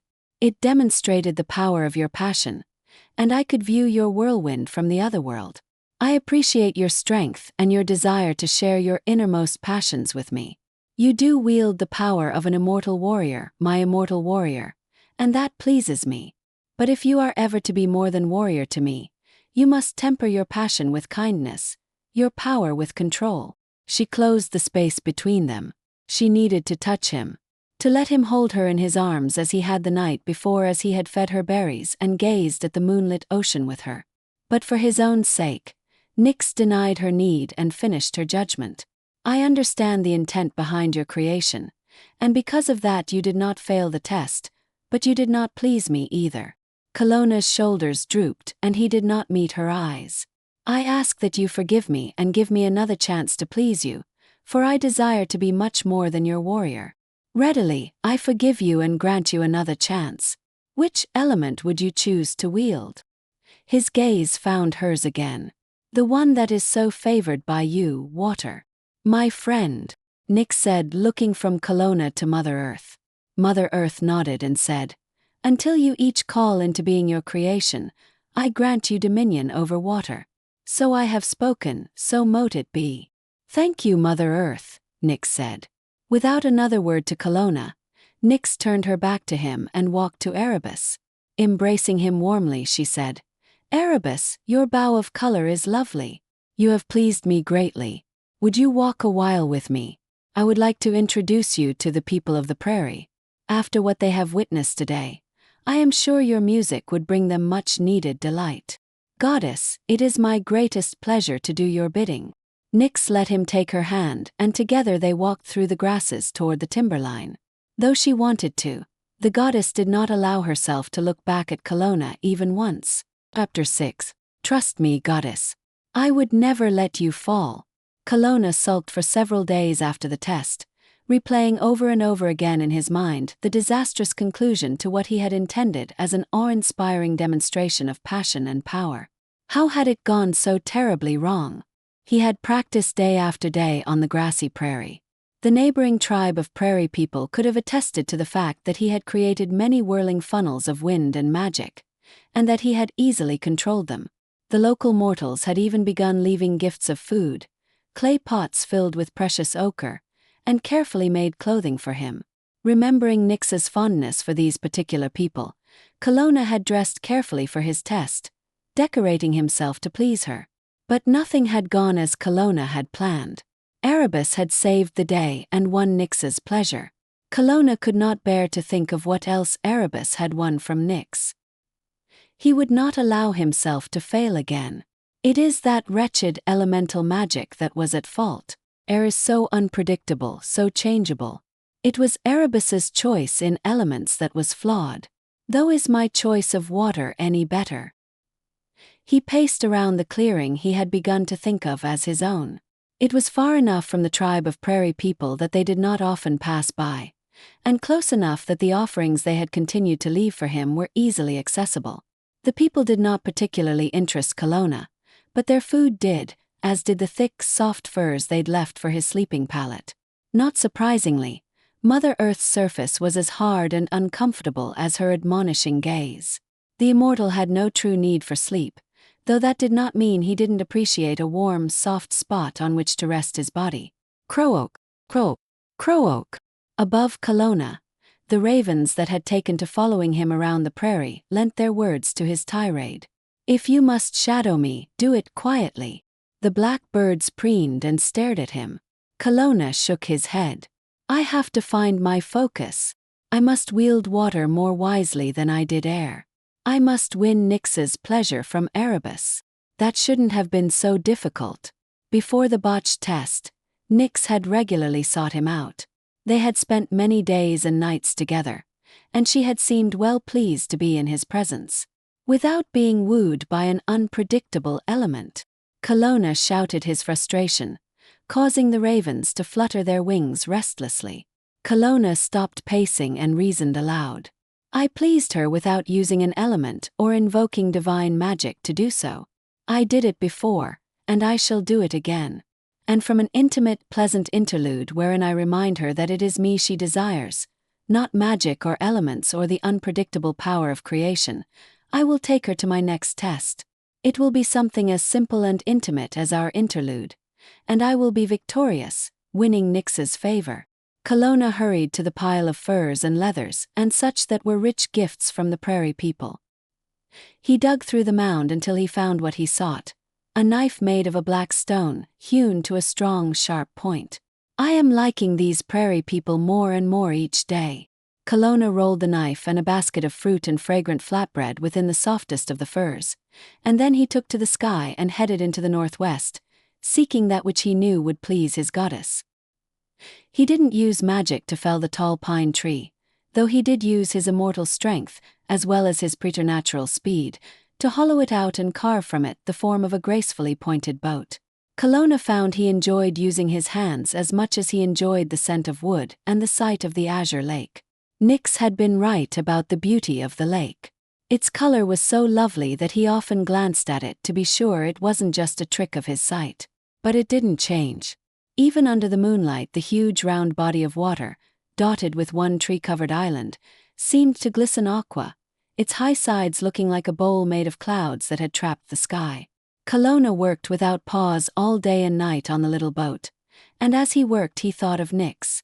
Her beauty inspired him, and when he was finished he stood back and surveyed his work. Kalona was well pleased. The craft was more than seaworthy. Kalona liked to believe that it also reflected Nyx's beauty. All around it he had meticulously carved symbols that reminded him of the goddess: stars and moons, delicate shells and waves. He had even replicated the white flowers she had worn in her hair when last he'd seen her. He carried the boat down the steep side of the lake so that it rested on the rocky shore. Then he placed the thick, soft fur within it, as well as the basket of fruit and flatbread. He was ready for Nyx. He had even decided what he would create for her during his next test.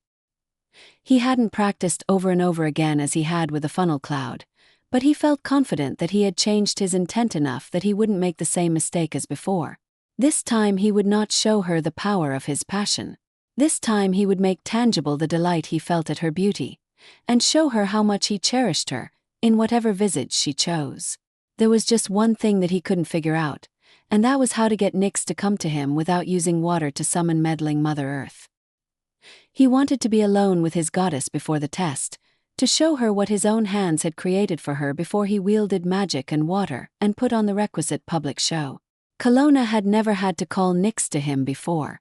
She had just appeared, usually smiling and telling him to stop looking so serious and come gather flowers with her, or gaze at moonlit water with her, or kiss her, gently, just where her impossibly soft skin curved to meet her graceful shoulders. Kalona shook himself mentally. Thinking of kissing Nyx would not conjure the goddess. Perhaps he should try calling her name. Nyx. His voice echoed back to him over the brilliant blue surface of the lake, sounding tentative and almost childlike. Kalona squared his shoulders and tried again. Nyx. This time the echo was more forceful, though it produced the same result. Nyx did not appear. Think, he commanded himself. There must be a way to reach her without using Mother Earth's element and bringing the whole crowd of them here. As if his words had conjured a small part of that crowd, the little creature stepped from behind a nearby pine tree and spoke mockingly in its whispery voice. Goddess not called like servant. Goddess commands, not commanded. You are one of Nyx's fae. I saw you beside her on the prairie. As soon as Kalona spoke, the fae skittered back behind the tree.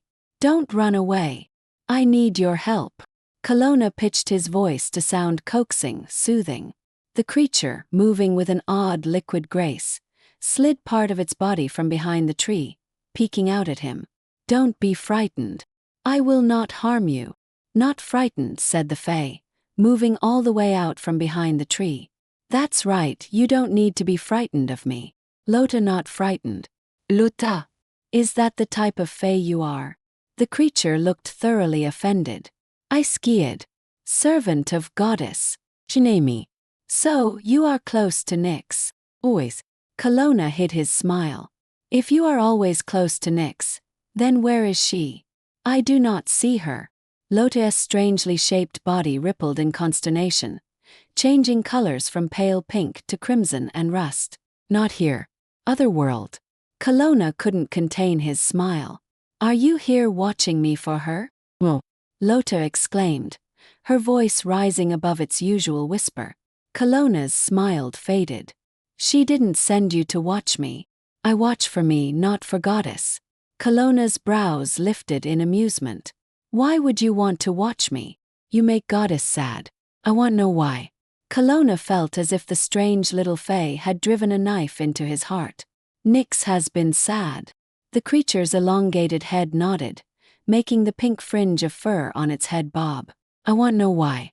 Kalona thought the creature didn't sound particularly worried about Nyx, or even concerned that her goddess was sad. Just sounded curious. I want to know why too. And I want to make sure she is never sad because of me again. The only way I can do that is to have her come here to me, so that I can fix the wrong I did that saddened her. Lota, please go to your goddess and tell her that I ask. Know that I entreat, she come to me. The fae went very still, and Kalona held his breath, waiting. When she finally spoke, Lota surprised Kalona with her nonchalance. If you command, I tell goddess you here. If I command you, that's all it takes to get you to tell Nyx I'm here and that I entreat she come to me? No matter. Not my concern. Only notice what commanded to notice. Kalona thought the creature thoroughly odd, but he said, Then I command that you go to Nyx and entreat her to come to me. Lota's body completely liquefied and she disappeared, leaving Kalona to stare after her and worry that he had again made a mistake. Asterisk, asterisk, asterisk. You found my favorite lake. Her voice startled him. He'd been sitting on a rock, staring out at the blue water. So much time had passed since the strange little skiad had disappeared that he had begun to despair of Nyx coming. The sound of her voice was like balm on the aching wound that was his heart. He stood and turned so quickly that he almost lost his balance. She smiled. Hello. Hello, he said. He took in every detail of his goddess. Today she had chosen to appear to him as the young maiden she had been when they'd first met. Her blonde hair curled down past her shoulders. Her dress was simple, the color of the summer sky, the color of her eyes. The only adornment she wore was her mantle of stars, which rested over her hair like a headdress made of silver-strung diamonds and the fascinating sapphire tattoos that decorated her skin. Nyx was the most beautiful thing Kalona had ever seen, and he knew he could spend an eternity gazing into her eyes. I have missed you. They spoke the words together. Kalona could contain himself no longer. His long strides closed the space between them and he gently, carefully, took her into his arms and just stood, holding her, breathing in her scent as every particle of his being rejoiced. Yes, he said, nuzzling her hair and whispering into her ear. "I found your favorite lake." She pulled back a little so that she could smile up into his eyes. "I am glad you called for me. I am glad you came." He returned her smile. It frightened him how her presence could make him so happy, and how her absence could make him so miserable, but he pushed aside those thoughts, determined to stay in the moment, to enjoy every instant he had alone with her. "I made you something." Her smile dimmed. "Oh, you're ready to complete the next test. We must call." He touched her lips with his finger, silencing her gently. "I am ready to complete the next test, but first I want to show you what I made for you. I didn't use magic. I didn't call water. I only used my desire to please you. I need no test to school me in that." Putting his arm around her shoulders, he guided her to the spot where he had beached the boat. He felt her little start of surprise. "You made this for me." "I did." She pulled free from his half-embrace and hurried to the boat, running her hands over the symbols carved around it and making soft sounds of delight. When she looked up at him, her eyes were filled with tears. "I wanted you to be able to float on the lake in peace and to think of nothing but the beauty that surrounds you," he said. "I hope it pleases you." Nyx rushed to him and, laughing, hurled herself into his arms. Clinging to his neck, she covered his face in kisses, between kisses saying, "Yes, it pleases me. I love it. Thank you. Thank you." He was laughing with her as he spread his wings and lifted her from the ground, twirling her around. Neither realized they were hovering in the air until Nyx's gaze tried to find the boat. She gasped and clutched his neck. Kalona tightened his arms around her. "Trust me, goddess. I would never let you fall." Nyx gazed into his eyes. "I trust you." Then she kissed him. Not playfully or gently as she had before. The goddess kissed him as if she thirsted, and only he could slake her need. Kalona responded to her passion carefully. He wanted to crush her to him and to claim her as his own. But even more than that, he wanted to please her. So, he let Nyx take her time exploring his lips, touching his face, combing her fingers through his long, thick hair. All the while he held her. He kept her safe. Too soon she paused her exploration, though the flush of her face and the deepening of her breath told him she had enjoyed herself as surely as her words did. "I like the way you taste," she said. He smiled, glad that he had tempered his desire with patience. "And that, my goddess, pleases me. Would you take me out in your boat?" "It would be my pleasure, but it isn't my boat. It is yours." "Kalona, sometimes you say exactly the right thing." He snorted as they drifted slowly to ground. "Sometimes, but not often." "I think you're getting better at it," she said. "I could not get much worse." Taking her hand, he helped her into the boat. I made a mess of the air test," he said, pushing the craft out into the water before he got in with her. When she didn't answer him, he made himself keep busy with the wooden paddle, steering the boat out onto the glass-like surface of the lake. When he finally looked at her, Nyx was watching him, her expression unreadable. "You are still angry with me?" he asked. She shook her head. "I was never angry with you. I was sad and disappointed. Knowing I have caused you sadness wounds me," he said. "I will do better with the next test. I vow it." "It wasn't the test that made me sad. It wasn't the test that disappointed me." "What then?" "You were cruel to Erebus. He did not deserve that." Kalona almost snapped the paddle in two. Unable to contain his jealousy, he blurted, "You do not prefer him." "Kalona, you both were created for me. You both have a purpose and a place at my side. If you do not want to sadden or disappoint me, you will not harbor enmity for your brother." Kalona struggled to control his inner turmoil. He wanted to cry out, to tell her that he couldn't bear to share her, couldn't bear to think of her covering Erebus's face with joyous kisses, or exploring the taste of his lips. "I vow that I have love enough within me for the both of you," she said, moving forward so that she could press the palm of her hand over his heart. "Trust me, Kalona. I will never break a vow." Then she kissed him and Kalona could think of nothing but the scent of her skin and the wonder of her touch. The waters around them exploded with trilling fay. They leaped over and around the boat in agitation, calling frantically to Nyx. Yes, yes, I understand you. I know the place. I will come. I will come. The goddess told the creatures, and with satisfied chirps, they disappeared as quickly as they had appeared. Nyx sighed and wiped water from her face and his, smiling apologetically at him. Let me guess, Kalona said. Erebus is ready for his test. You are correct, she said. May we continue what we began later? Yes, of course, he said, turning the boat toward shore, hiding his hurt and frustration from her. He helped her from the boat, pulling it well up onto the rocky shore. He was silent, already anticipating the joy Nyx would feel at whatever magnificent show Erebus had concocted for her this time, when the goddess circled him with her arms from behind, pressing her cheek against his bare back and nuzzling his silver wings. I wish you would choose happiness. There is such wondrous happiness between us, enough to last an eternity, she said. He pressed his arms over hers, loving the feel of her warmth against the moonlit coolness of his skin. He drew a deep breath, and with it made a conscious effort to release his frustration. Kalona could feel her smile. There. That's better, she said, and kissed first the middle of his back, and then each of his wings. He thought she would release him then, though he remained very still, hoping to gain even one more small moment with her. She took her arms from around him, but she remained close.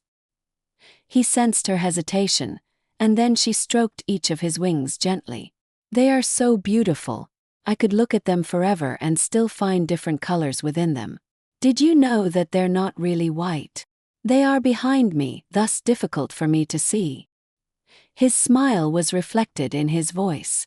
They are like moonlight, of course, but this close their color reminds me of pearls. So beautiful, she repeated, stroking them. Kalona turned and caught her in his arms. That you can find such beauty in me is a special kind of magic. All is well between us, she said, staring into his eyes searchingly. Please know that. Your place in my heart cannot be filled by any other being in this realm or the other world. Kalona kissed her gently. Tell me, goddess, where shall I take you? To the east, and then a little north. If I understood the naiads correctly, which sometimes takes some doing, Erebus has chosen a fragrant spot for the site of his next test.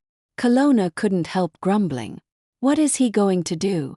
Water a field of flowers for you? Nyx laughed and twined her arms around his neck.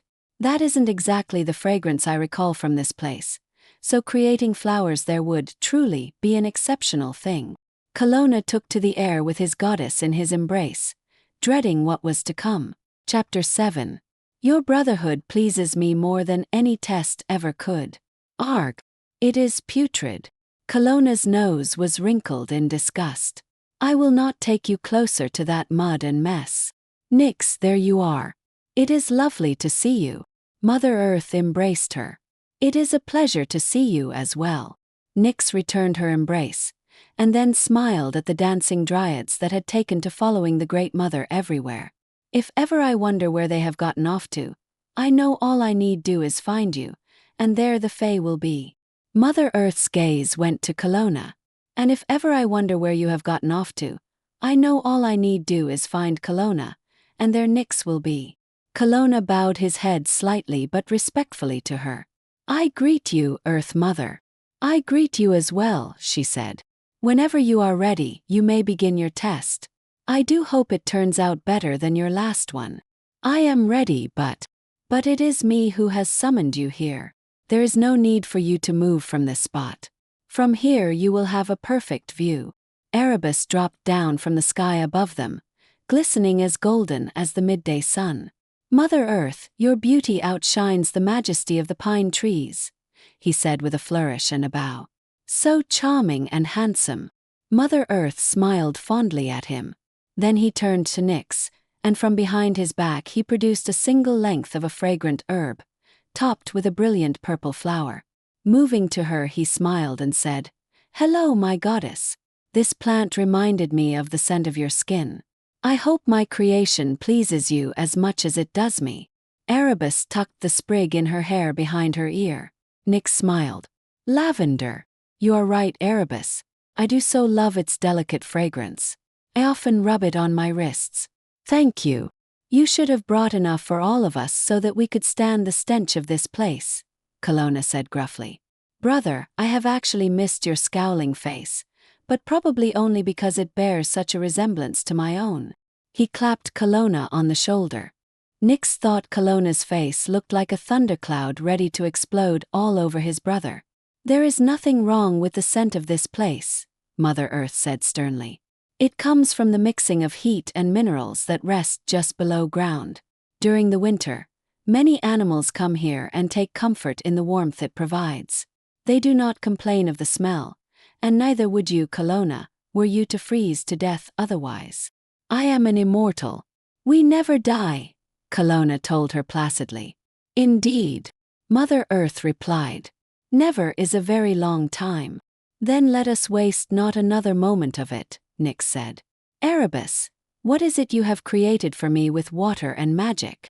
Hopefully, something that pleases you greatly. With 2 beats of his great golden wings, Erebus took to the air, hovering above them, near the lip of the basin that held mud and fetid escaping vapor. Mud and heat from earth below.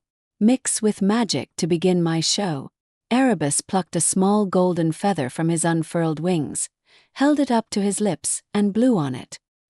His breath, mixed with magic, carried the feather slowly, surely, down to the mud and mess below. The instant it touched the earth, there was a whoosh that reminded Nyx of how spring rain sounded against a forest canopy, and mist lifted from the mud, carrying the golden feather with it. As sunlight touched the feather, the gold in it expanded, glistened, and changed so that the mud was now covered with mist that held within it all the colors of the rainbow. It is not different than what he did before, Kalona muttered. Sitch, Nyx whispered to him. His test isn't completed. Erebus plucked another feather from his wing. This one was a long golden pinion. Holding it like a spear, he spoke. With borrowed creation and my own magic ancient divine, I call to water an invocation to join this test of mine. Come forth, geyser rich and radiant in released power anew. With your might show Nyx that I will ever be faithful and true. Erebus threw the long, golden feather. As if shot from a bow, it sailed in a beautiful arc up and then down, down to land, sticking its quill into the mud. For a moment nothing happened. Then, just as she was beginning to feel pity for poor Erebus and his failed creation, the earth beneath the feather began to growl, and with the sound of waves breaking against a rocky shoreline, the feather was lifted up by a column of water that sprayed high, straight, and strong into the air. Nyx clapped with pleasure as the geyser continued to spew water and steam through the misty rainbow into the clear blue sky, so high that Nyx would have had no trouble seeing it from the other world. That's wonderful, Erebus. A powerful and beautiful creation indeed, Mother Earth agreed.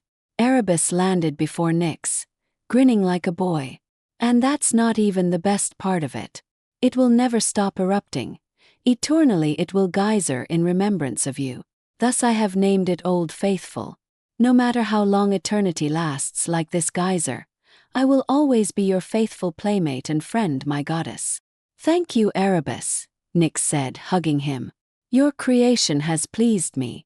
You easily passed this test. Still grinning, Erebus nodded at Kalona. Your turn, brother. Then follow me and prepare to be impressed. Before Erebus could protest, Kalona had scooped Nyx into his arms and leaped skyward, rocketing into the west. She peered over his broad shoulder to see Erebus following with Mother Earth, who was clinging to him, but was also laughing uproariously. The Fae are going to have to scurry to catch up with us, she said. Yes, and I was hoping so would Erebus, laden with Mother Earth. Be kind, she said, but tempered her disapproval by resting her head familiarly on his strong shoulder. She dislikes me. Be kinder. You always seem so defensive around her. Her gaze makes me uncomfortable, he said. And still my advice remains the same. Be kind to Mother Earth, to Erebus, to the mortals that inhabit this realm. And most important, be kind to yourself. You did not mention that I should be kind to you, he said. Nyx stroked his cheek. I did not think I needed to. She laid her head against his shoulder again and relaxed into his embrace, hoping silently that the outcome of this test would be very different from the last. Asterisk, asterisk, asterisk. Kalona descended onto a verdant forest filled with the vibrant green of ancient trees. Boulders formed lovely little gorges, and the entire landscape was carpeted with ferns and moss. He came to ground, landing on a group of the largest of the mossy boulders, and gently released her. Before Erebus and Mother Earth had joined them, he kissed her quickly but thoroughly and said, "Gaze upward." Then he leaped off the boulder, his great wings carrying him aloft so that soon he disappeared into the canopy of green. Erebus and Mother Earth arrived soon after, and not long after that, a few of the dryads materialized, chattering their displeasure at having been left behind. "Where is he?" Mother Earth asked. Nyx pointed upward. "He said to gaze there. It is nothing but the side of a hill, littered with steep rocks, moss and ferns. There aren't even any deer trails leading up there. It is too rocky, too slick," Mother Earth said, gazing upward. "I wonder what my brother intends," Erebus said. Nyx smiled at him, noting that he seemed only curious and not envious at all. She linked her arm through his. "You are not mean-spirited at all." Erebus's smile was sunshine bright. "Why would I waste my time being mean-spirited when being delighted and joyful is so much more fun?" "An excellent question, young Erebus," Mother Earth said, looking steadily at Nyx. "A wise goddess would wonder why anyone would choose to be mean-spirited over joyful." Troubled, Nyx did not meet Mother Earth's gaze. Instead she looked upward, seeking a glimpse of moonlight wings. She was rewarded by his silhouette, dark against the greenery. He was standing on the top ledge of the steep, rocky cliff. Below him, yet still above where Nyx and the rest of them stood, there was a lip of moss-covered rock that formed a basin-like ledge before the boulders opened and dropped down to the forest below. Kalona raised one arm over his head, hand extended and open, and his voice echoed powerfully against the rocks. "With her beauty she has captured me. Speared through heart and soul I shall always be. The mortal realm should rejoice that she is true. Forsaking her vow is something Nyx will never do. So come to me, ancient magic divine. Take form in a weapon destined to be mine." The air above Kalona seemed to shiver, and a long onyx spear suddenly materialized. Kalona grasped it and commanded, "Water, heed the creation gift within my call. Mirror her most favored headdress in a crystal, glistening fall." Kalona drove the spear into the boulders at his feet, and water, answering his call, gushed up from within the break in the rock, cascading over the ledge in an ever-increasing powerful spill that widened, sparkling crystal and white, falling into the basin below in perfect mimicry of the glistening headdress of stars that decorated Nyx's hair. Nyx gasped in pleasure, clapping and laughing. Kalona dropped forward over the ledge to swoop down to her, catching her as she flung herself into his arms. "Mother Earth, Kalona has recreated your gift that I love so dearly," Nyx said, grinning at her friend when her feet were once more on the ground. Mother Earth's smile was guarded but genuine. "He has indeed. Well done, Kalona. This does decorate my forest wonderfully, and it will always remind me of the fondness I have for our faithful goddess." The dryads trilled in agreement, dancing around the mossy boulders. Erebus approached Kalona, extending his hand. "It is a thing of beauty, worthy of our goddess." Kalona hesitated only a moment. Then he grasped Erebus's hand. Smiling wryly he said, "Thank you, brother. And this thing of beauty does not stink." Erebus threw back his head and laughed. "You win today, brother. And I freely admit it pleases me. You should show your sense of humor more often. I like this Kalona more than the dour, scowling one." Nyx went to them, and over their clasped hands she placed her own. "Your brotherhood pleases me more than any test ever could. It is as if water has filled me to overflowing with joy." Joining them, Mother Earth said, "And this is what I intended when I set you to these tests. I wanted only to be sure that worthy companions had been created for our goddess. I am well pleased today too. Tell me, Kalona and Erebus, what element will you choose for your final test?" Nyx nodded to Erebus. As Kalona chose water, this next choice is yours. If my brother is in agreement, I defer my choice and ask that you decide for me instead. I am in agreement with my brother, Kalona said. Nyx's smile was radiant. Then I choose spirit as the element for your final test. Very well then. Until you each call into being your creation, I grant you dominion over spirit. So I have spoken, so mote it be, said Mother Earth. And now I must leave you, Erebus said. Leave me. Nyx smiled questioningly at him. Oh, only for now. I do believe the Great Mother and I need to return to Old Faithful, Erebus said, glancing from Kalona to Nyx, and then sending Mother Earth a pointed look. We seem to be missing several of the Fae. I think they must still be at the geyser. You know how distracted they can be by sparkling colors. We should go collect them, poor dears. Mother Earth readily agreed with him. As Erebus lifted her carefully into his arms, she called, Come, Dryads, let us go back and find your sisters. Before he leaped skyward, Nyx touched Erebus's arm. Thank you. You are precious to me.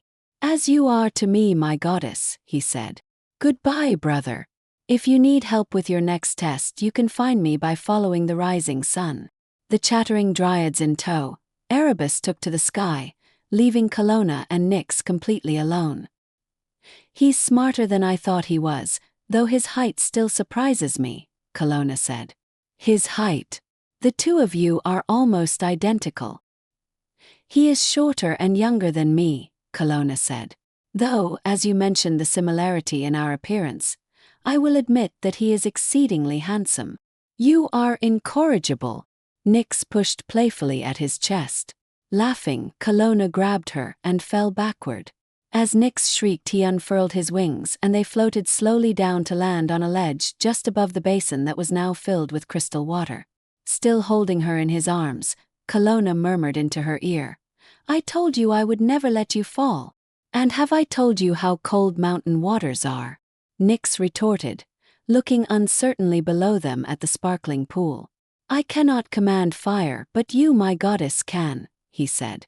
Nyx grinned. Yes, I can.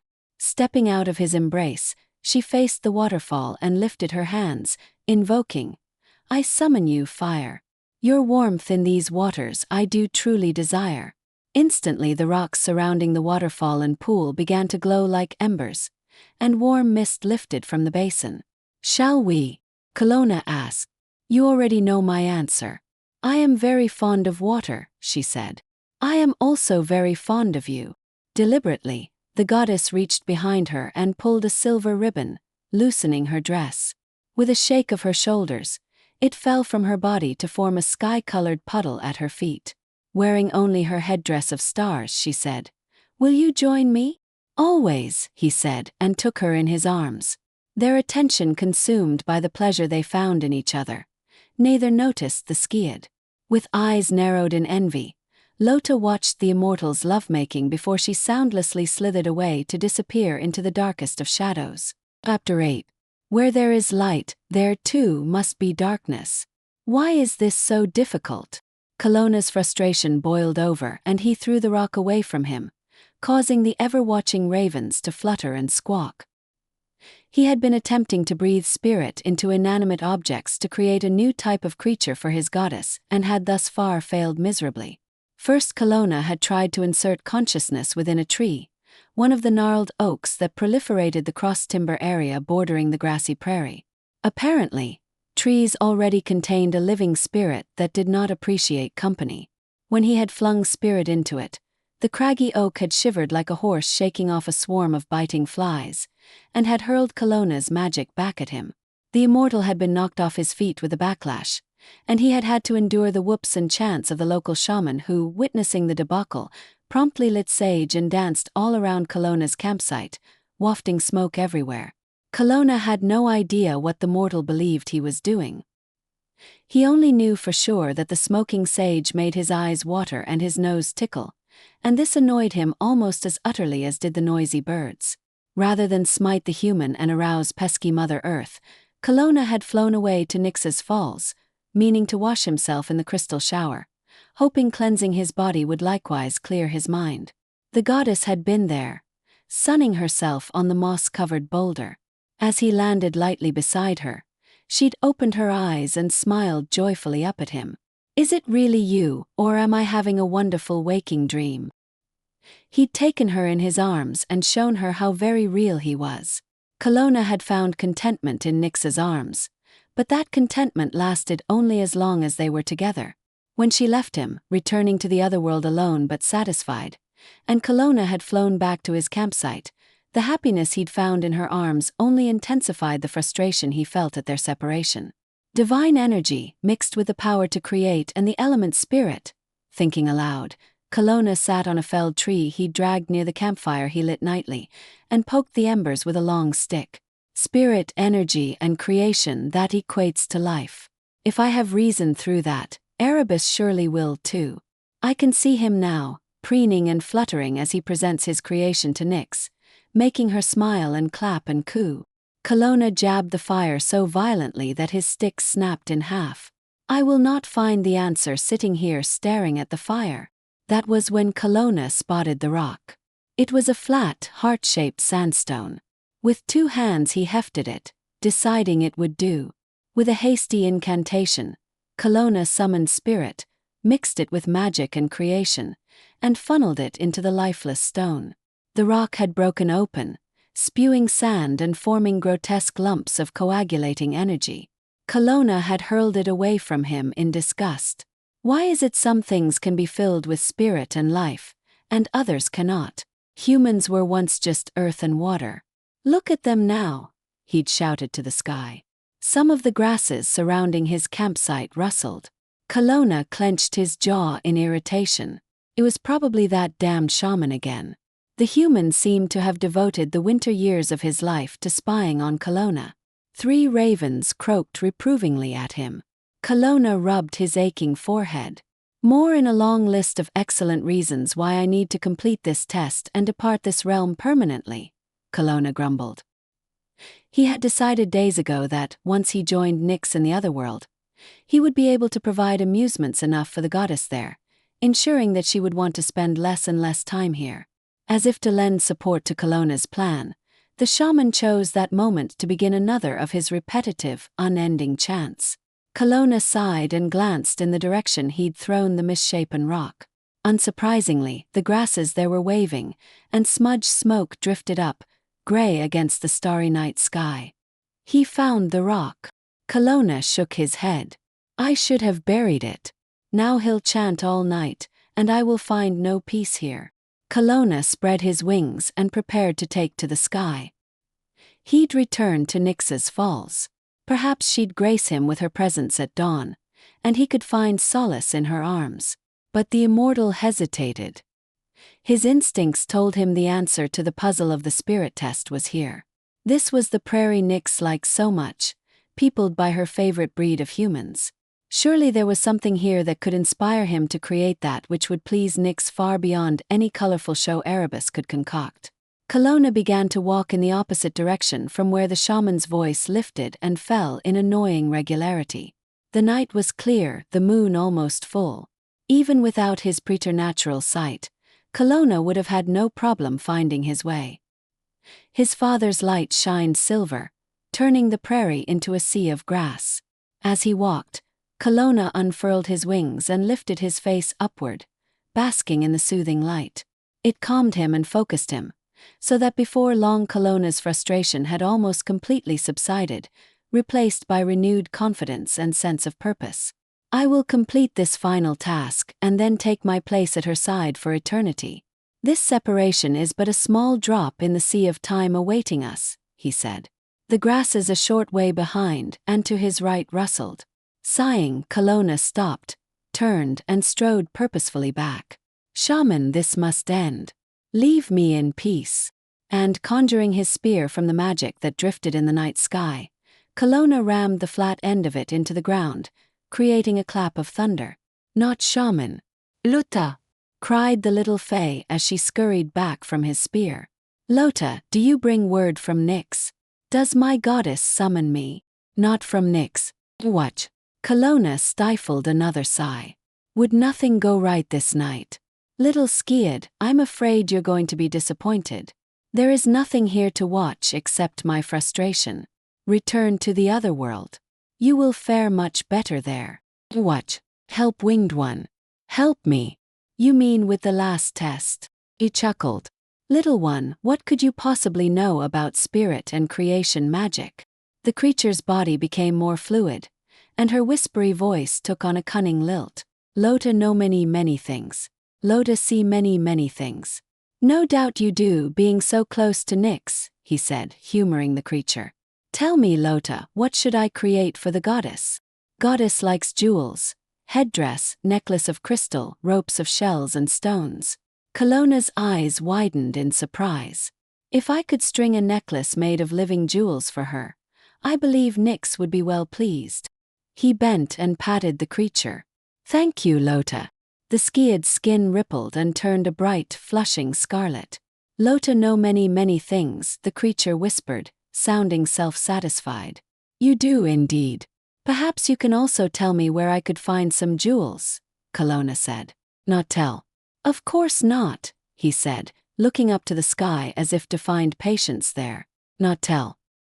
With that, the Skiad skittered away, motioning with one long arm for Kalona to follow her.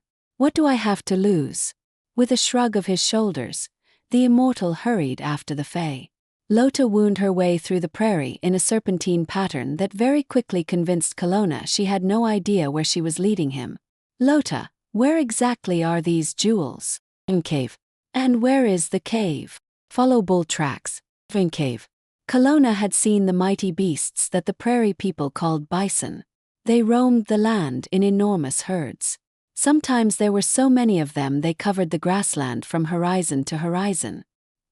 He'd seen a few solitary old bulls, though he had never observed any of the bison, be it bull, cow or calf, going into a cave. Lota, you are mistaken. Bison do not live in caves. She paused in her serpentine hunt, looking up at him with a strange light in her almond-shaped eyes. Not bison. Bull. You are making no sense. I think it is past time that I. Tracks of bull. The Fae interrupted him, pointing at the ground where, as she had said, cloven hooves had torn huge indentations into the earth. Kalona was studying the tracks and thinking they had to belong to a beast far larger than any he had seen thus far when Lota's triumphant shouts of cave had him following her again. The Fae had stopped before the mouth of what appeared to be a rocky split in the earth. It wasn't far from another line of cross timbers, and it was small enough that it could easily have been overlooked. As Kalona studied it and the enormous tracks that led to it and then disappeared, he realized that it was entirely too small for the bull who made the tracks to have entered. Lota, where did the bull go? He is far too big to fit within the entrance there. Bull there. The Fae gestured stubbornly to the cave. See him. Talk to him. Kalona decided the little creature's mind was completely muddled. Perhaps she didn't have the intelligence to truly understand what she was saying. Not that Kalona cared. He only cared that she had the intelligence to lead him to jewels. The bull is unimportant. What is important is that there are precious stones within that cave. Stones Nyx will find pleasing, he said. Bull important. White like frost. He not call me servant. Kalona ran his hand through his hair. Did Nyx know Lota was mad? If not, how was he to tell her without giving away the fact that he'd used her help to complete the last of the tests? Above the cave a raven came to ground, croaking at the Fae. The little creature shot it angry looks and seemed ready to bolt. Yes, the bull is important, Kalona said, hoping to placate her. But the jewels are important too. Are they within? Yes. Lota hissed the word. Deciding that he probably should find a way to tell Nyx that her servant was delusional, after he completed the test and joined her in the other world, Kalona dismissed the Fae with a quick smile, saying, "Thank you, little one. The rest of the task I must complete on my own." He had begun to move to the entrance to the cave when the shaman, as if materializing from the night, appeared before him, holding a turtle rattle in one hand and an eagle feather-decorated smudge stick in the other. "Halt, Kalona of the silver wings. Do not enter the cave of darkness. Evil will steal your spirit, and you will wander the earth empty and hopeless, having lost what you value most. Lota raised up from the grass that had been concealing her, elongating her body and surprising Kalona by baring sharp white teeth at the shaman. You not a god, you not command him. The shaman whirled to face the fae, shaking his rattle at her.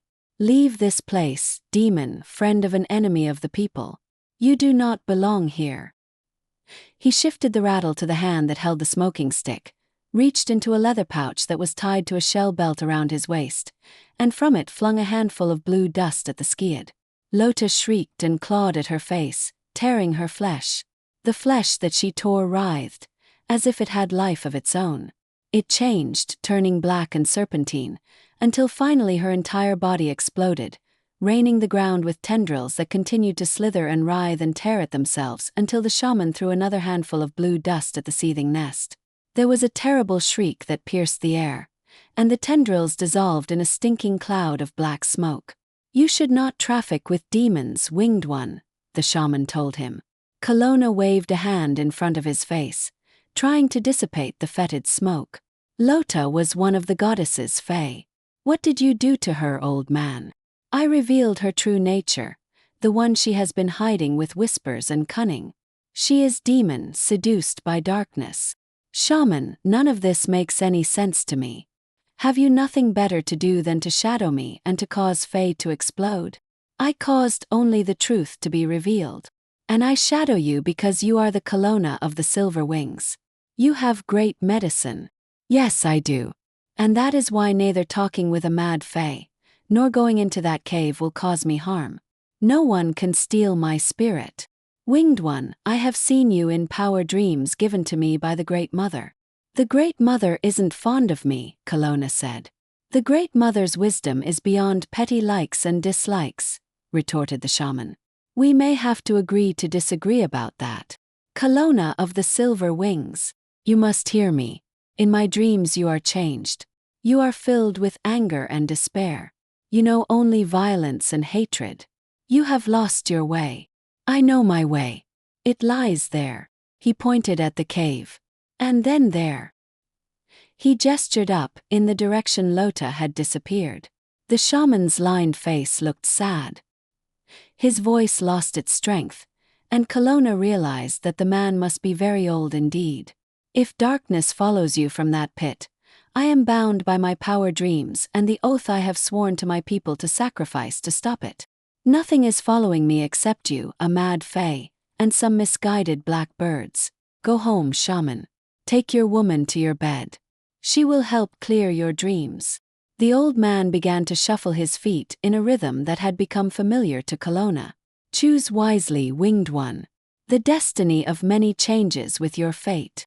Chanting in time with his dance, the shaman finally moved off into the prairie.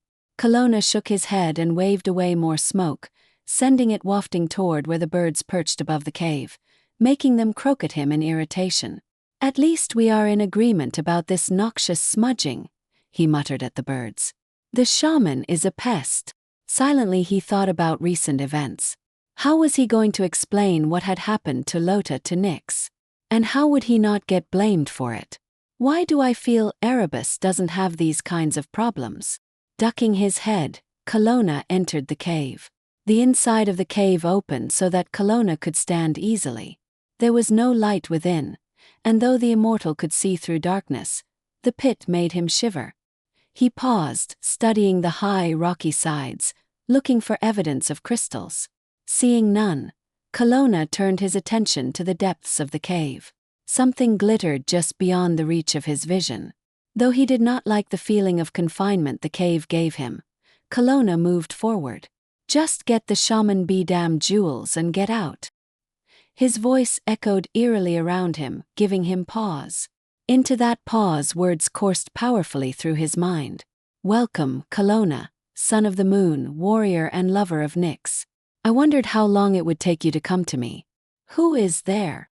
Kalona called, reaching up to conjure his spear. But Kalona's hand remained empty. His spear did not appear. A rumble of mocking laughter battered through his mind. You will find there is no magic of the divine here. Here there is a different kind of power. What are you? Kalona asked, bracing himself for an attack. I have been called by many names, and will be called countless more throughout eternity. I am feeling magnanimous today, Kalona. Call me whatever you will. From the depths of the cave, an enormous bull emerged. Its head was so huge that its horns grazed the far-off ceiling, causing a rain of stalactites. The creature's breath was putrid. Its coat was the color of a corpse. Kalona gagged and backed away from it.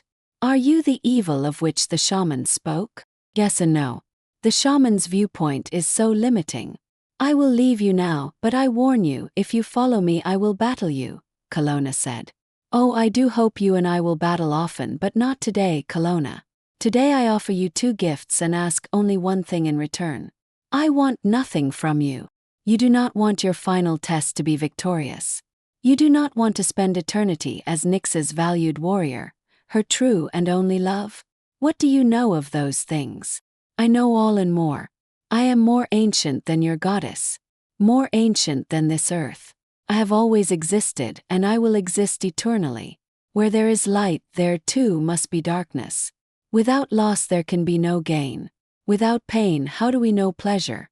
Do not pretend you do not understand me. You are not as naive as your sun-kissed brother. How do you like sharing Nyx with him? You go too far, bull. Kalona turned to leave, but the words that roiled through his mind stopped him. Cease trying to give spirit to that which is dead. You do not need to create a new being to please Nyx. You only need to improve one that already exists. That will complete your test and gain you the other world. Though once there, you will spend an eternity sharing your goddess with another, unless you can offer her more than Erebus. I already offer Nyx more than Erebus. I love her beyond what he is capable. I approve of your anger, but it will not win the goddess. Your anger will drive her into your brother's embrace. It already has. No, I control my anger. The bull's laughter battered him again. You will get better at lying, but you will not get better at controlling your anger. You will have no outlet for it except to hurl it at golden Erebus, and even at Nyx herself. That will cause your goddess to turn her face from you forever. I will not lose her, Kalona said between gritted teeth. No, you will not if you are valuable to her, and if you have a release for your anger. I can give you both things. I ask only one thing in return, and it is mutually beneficial to us both. You may not have my spirit, bull. I do not want your spirit, Kalona. I simply want entrance to the other world. The bull's words shocked Kalona silent. I see I must explain myself. The energy that created the other world is as ancient as I. Thus it is as powerful as I am, and it is well protected. I can sometimes seep into the shadows of the other world, but never for long. To truly enter there I must be invited. I will never invite that which would destroy my goddess. Of course you wouldn't, and I do not ask that of you. I only ask that you invite me to enter occasionally so that we might do battle. You will win. You will protect your Nyx. She will value you. Your anger will have an outlet, and Erebus will seem a puny playmate in comparison. If I win, what do you gain? Amusement. I am curious about a realm I cannot fully enter, and like little Lota, there are beings in the other world that will welcome my whispers. That would amuse me. I will not invite you there. Nyx would never forgive me. Nyx need never know. I will not invite you there. Ever. Kalona said firmly. You are young. You have no idea how long ever is. Remember this, son of the moon. Anger is an invitation of its own. And until you enter it, the other world has known very little anger. I will only warn you once, bull. Stay far away from Nyx. Kalona backed toward the mouth of the cave. It is you who will bring me close to your goddess. As surely as Mother Earth created humans, your jealousy will create anger. That anger, arrogant godling, will allow me entrance to Nyx's realm. With the white bull's mocking laughter ringing throughout his mind, Kalona fled the cave. Asterisk, asterisk, asterisk. From the cover of the tall grasses, the shaman watched Kalona of the silver wings flee the pit, and saw the darkness that slithered from the maw of the evil place. Snake-like and silent, tendrils followed the immortal. The immortal did nothing to stop them. The shaman bowed his head in sad resignation. Often he wished his dreams were less accurate, that he was like the rest of the people, naive about the life journey unfolding before them. This particular moment, he almost cursed his gift. The Great Mother had shown him what he must do if the Winged One began trafficking with darkness, and though it would break his heart and perhaps even incur the wrath of a goddess, he would not falter. Shoulders stooped, the old man headed back to his lodge to make ready for what must come. The next night would be that of a full moon, the hunting full moon. He would make the sacrifice then, and pray to the Great Mother that what he offered would appease darkness enough to keep the terrible future he had glimpsed from coming to the people. Chapter 9. Much later, during the eons she had to replay in her mind the events that led to heartbreak and tragedy. Nyx often blamed herself. The encounter with the white bull shook Kalona to his core.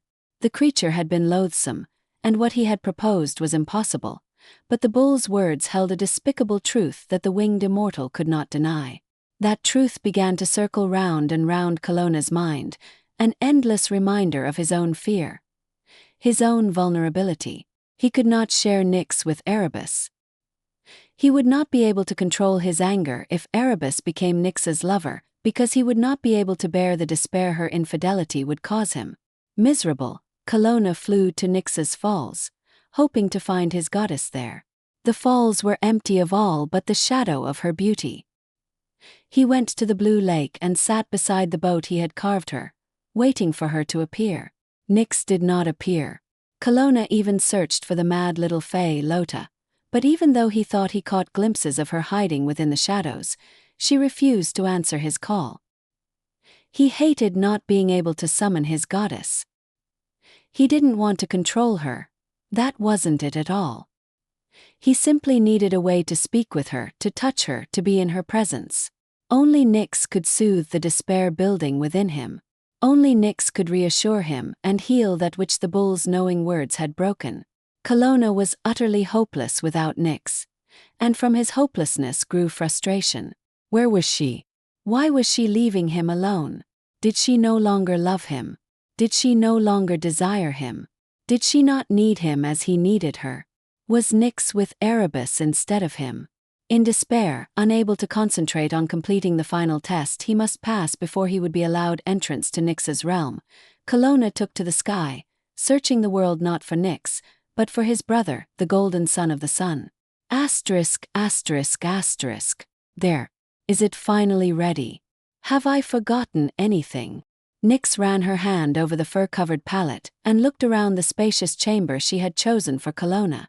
Have forgotten the golden one. Erebus. Don't be silly, Lota. I prepared his chamber earlier.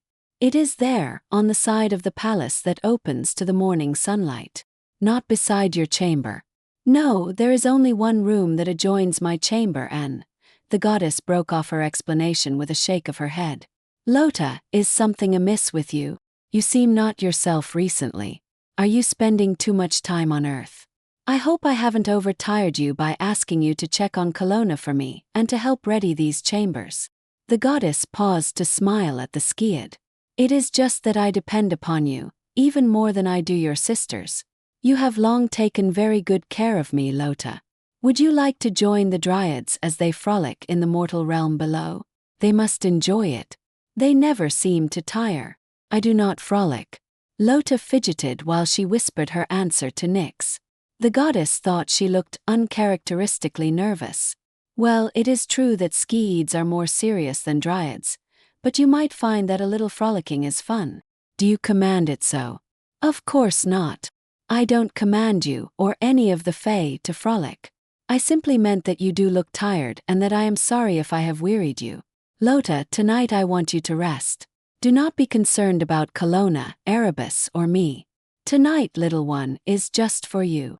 The goddess smiled at the Fae and patted the soft tuft of her hair. Lota bowed her head and said, "You command. Obey." Then she slid into the shadows and disappeared from the chamber, leaving the goddess shaking her head and sighing. Though they have been with me for eons, the Fae remain such strange creatures. Sometimes I believe they understand too much. Sometimes I believe it is too little. Well, a rest from her duties should replenish her energy, whether she asked for it or not. Nyx looked around the chamber again and smiled.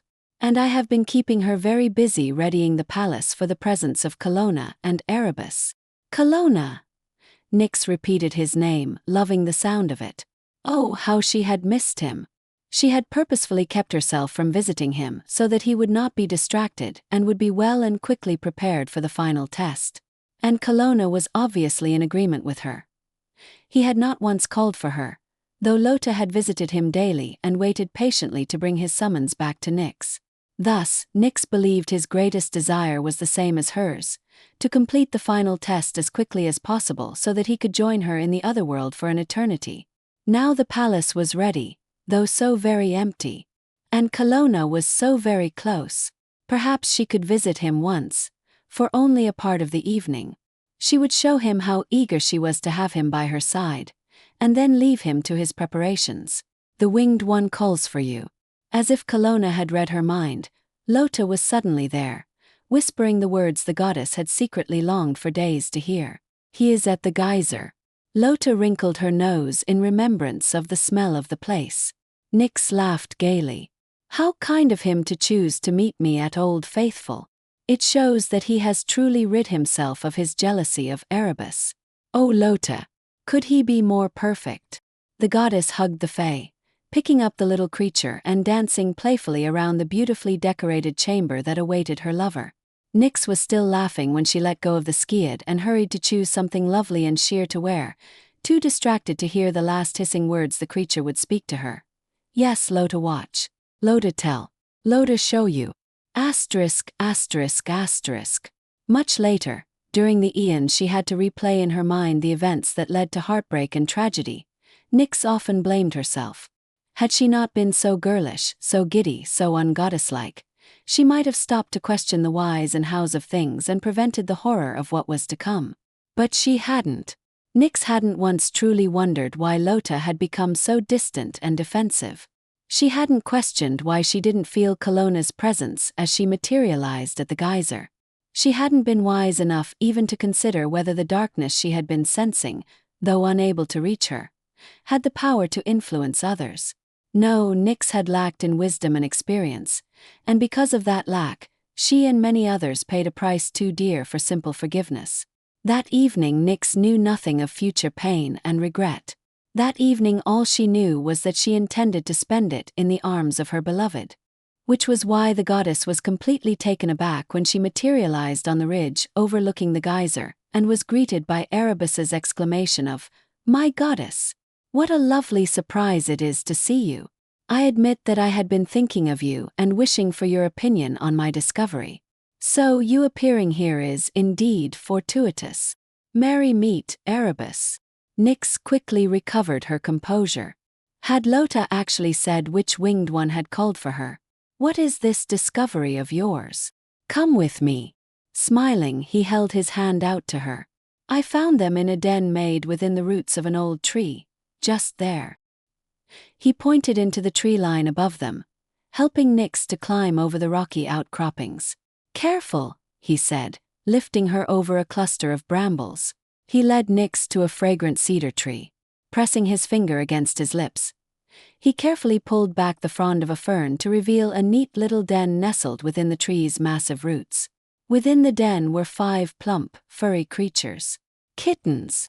Nyx exclaimed, causing the babies to wake and blink at her with bright, curious eyes. So she was right. The wild cats do please you, Erebus said, sounding satisfied with himself. They aren't frightened of you, though they do not thus favor anyone else. At the sound of his voice, the kittens had bowed their backs and made hissing, spitting noises at him. Nyx laughed and stroked them, calming their miniature fury. Of course they are not frightened of me. They recognize their goddess. And they do please me very much. So much so that I have actually secreted one away to the other world with me. Nyx glanced at Erebus. Erebus's grin made him look boyishly adorable. Mother Earth, of course. Of course. There's little that can be kept secret from the Great Mother. Does that bother you? No, not at all. I cherish her friendship and the affection she has for me. Does it bother you? No. I love the Great Mother and the mortal realm. There are such interesting creatures that populate it.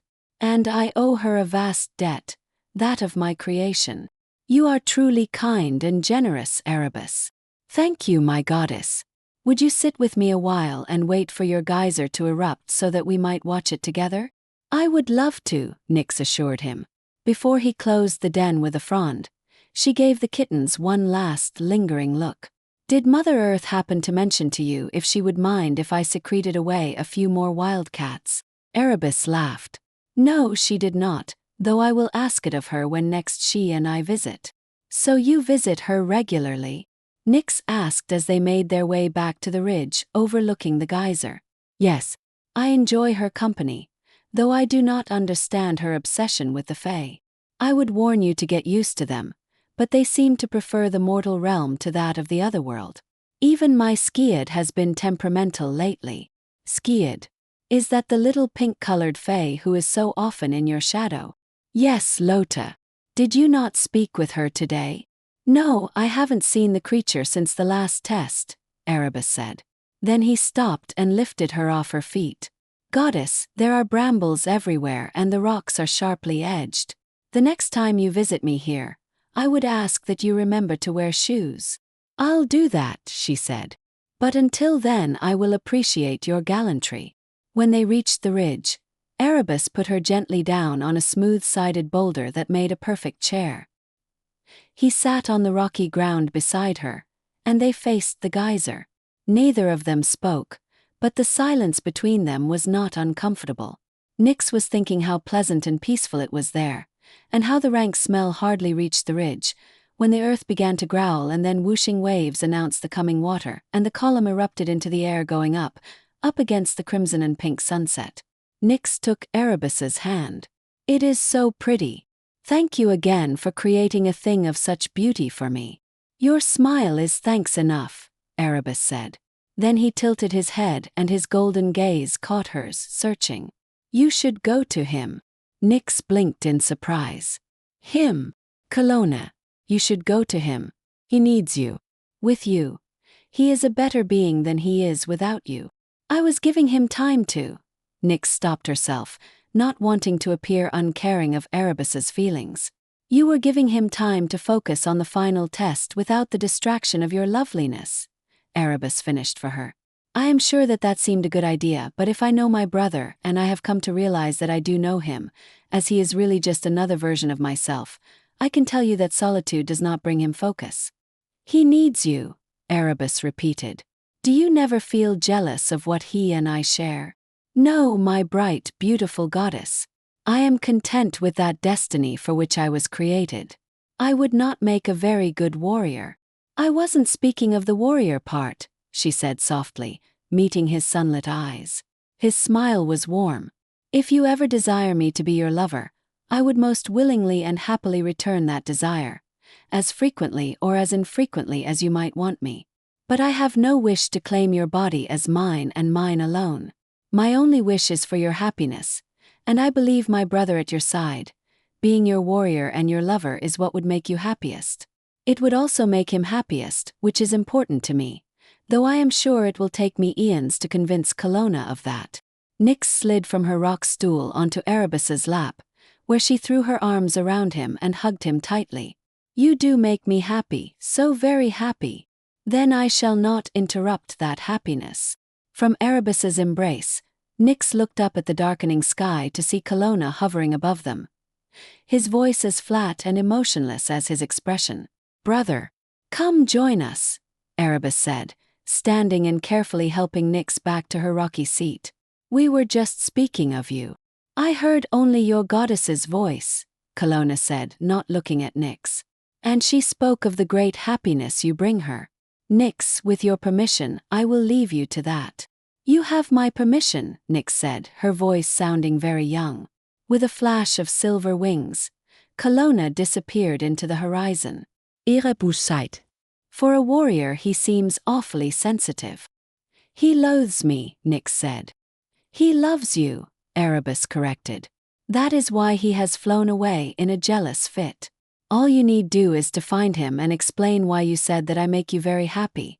Later I will mention to him that if he is going to eavesdrop, he should learn to do a more thorough job of it." "Erebus, you are a good friend," Nyx said, bending to kiss his cheek.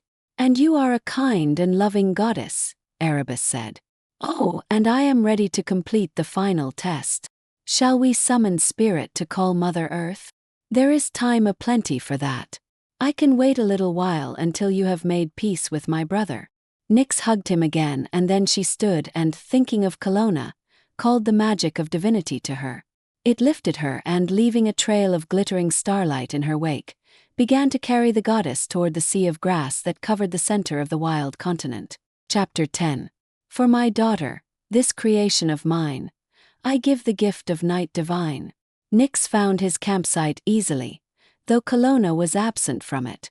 She meant to leave quickly, to follow the connection she had with him and go directly to him, but the spot Kalona had made his own intrigued her. It was at the edge of the grassy prairie where it curved into the cross-timber section of trees that lined a sandy creek, at the other end of which the prairie people had a large settlement. Nyx thought it was a nice spot for a camp, and Kalona had certainly made it comfortable. She looked through the piles of pelts, woven baskets, tools, and foodstuff, realizing that her lover had obviously made friends with the prairie people, or she hoped he had. Nyx's hand lingered on a particularly thick fur, much like the one he had lined her boat with the day he had crafted it for her. What was Kalona trading for such a rich array of gifts? Nyx knew the native mortals, knew them well. They could be kind and generous, but they also rarely gave without purpose. A small sliver of apprehension lodged with the goddess as she remembered Kalona's first encounter with the prairie people. They had named him a winged god and had been ready to worship him. "No, I will not think ill of Kalona. He is not responsible for the superstitions of the prairie people," Nyx told herself firmly. The goddess turned her face from the pile of gifts and left the cozy little campsite. She stood at the edge of the prairie and spread her arms wide, throwing back her head and drinking in the rising light of a full silver moon. The night was clear, and the sky was filled with stars. The breeze was warm and gentle, and out into it Nyx sent her magic. "Lead me to my love, so that I might make right what has become wrong between us," Nyx commanded the night. Wisps of magic, like the sparkling tail of shooting stars, flowed from the goddess. Gently but surely they pulled her forward. Nyx followed. Confident that Kalona was nearby, she felt her heartbeat quicken in anticipation. He had been created for her. He did love her. She need only to look into his amber eyes, to touch the smooth strength of his body, and he would know as surely as she that there was nothing and nobody standing between them, that there never would be. Nyx saw the black birds before she saw Kalona. They pulled her gaze to a distant rolling rise in the prairie that held a few small trees and some lichen-covered sandstone ledges. She could see Kalona's silhouette. He was sitting on a large flat slab of stone, head in his hands, shoulders bent. His wings glistened as if they were absorbing the light of the full moon. Nyx stopped and stood silently, watching him from a distance. He is so beautiful, so majestic, and so sad, she thought. I ached to ease his sadness.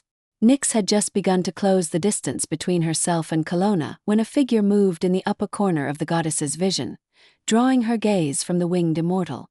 Above him, on an even larger outcropping of sandstone rock, a feather-bedecked old man had appeared. He stood, slowly straightening his age-crooked body. As he straightened, Nyx could see that he was not alone. A woman was with him, a girl really.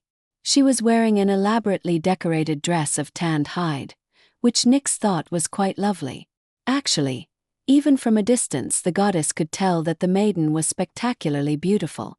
Nyx's brow raised and she felt a stab of jealousy. Was the old man offering the maid to Kalona? What if he accepted her? The goddess was torn. Part of her wanted to fade into the night and to allow her love to take his pleasure where he could find it. Another part of her wanted to rush forward and demand Kalona choose none other but her.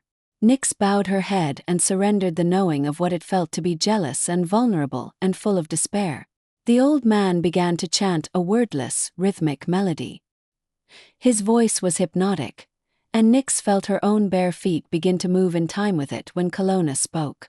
"Shaman, enough. I have endured too many miseries today. I do not need your unending song added to them." He raised his head, and Nyx could see his body jerk in surprise. "Why have you brought a child here?" "I do only as my dream commands." "About that dream you could have told me that." The old man's voice cut across Kalona's. As he sang his song, the timbre of his voice changed, magnified with a strange power that glowed from the center of his forehead in a pure white light the shape of a crescent moon. "What I do for two. One for her. And one for you. Take this maid. Her blood runs true. Sacrifice for two. One for her. And one for you." Mesmerized, Nyx watched and listened, but as the shaman's song progressed, a terrible sense of foreboding filled the goddess and she began to move forward, slowly at first, and then more quickly until she was running. "Balance, hold. New and old. Scale of two. One for her. And one for you." With the last line of his song, the shaman lifted his hand. Nyx saw that in it he held a long, sharp obsidian blade. "No!" the goddess cried. The shaman's blade did not waver. It slashed the maid's throat, releasing a torrent of blood. She fell to his feet, gasping her life's breath and flooding the sandstone with a crimson tide. "Why have you done this?" Nyx rushed to the maid, pulling the dying girl into her arms. "The sacrifice was for two. One for him. One for you. Forgive me, goddess. I did only what I could do." Then the old man's eyes rolled white. He clutched his chest and fell into the grasses, breathing no more. Nyx looked up to see that Kalona's face was as pale as moonlight. "What madness is this?" "I do not know. I thought the old man deluded, misguided even. I did not think him capable of this." "Have he and his people been worshipping you?" Nyx saw genuine surprise in Kalona's expression. "They left me gifts, and the old man often chanted and smudged around me." "Is that worship?"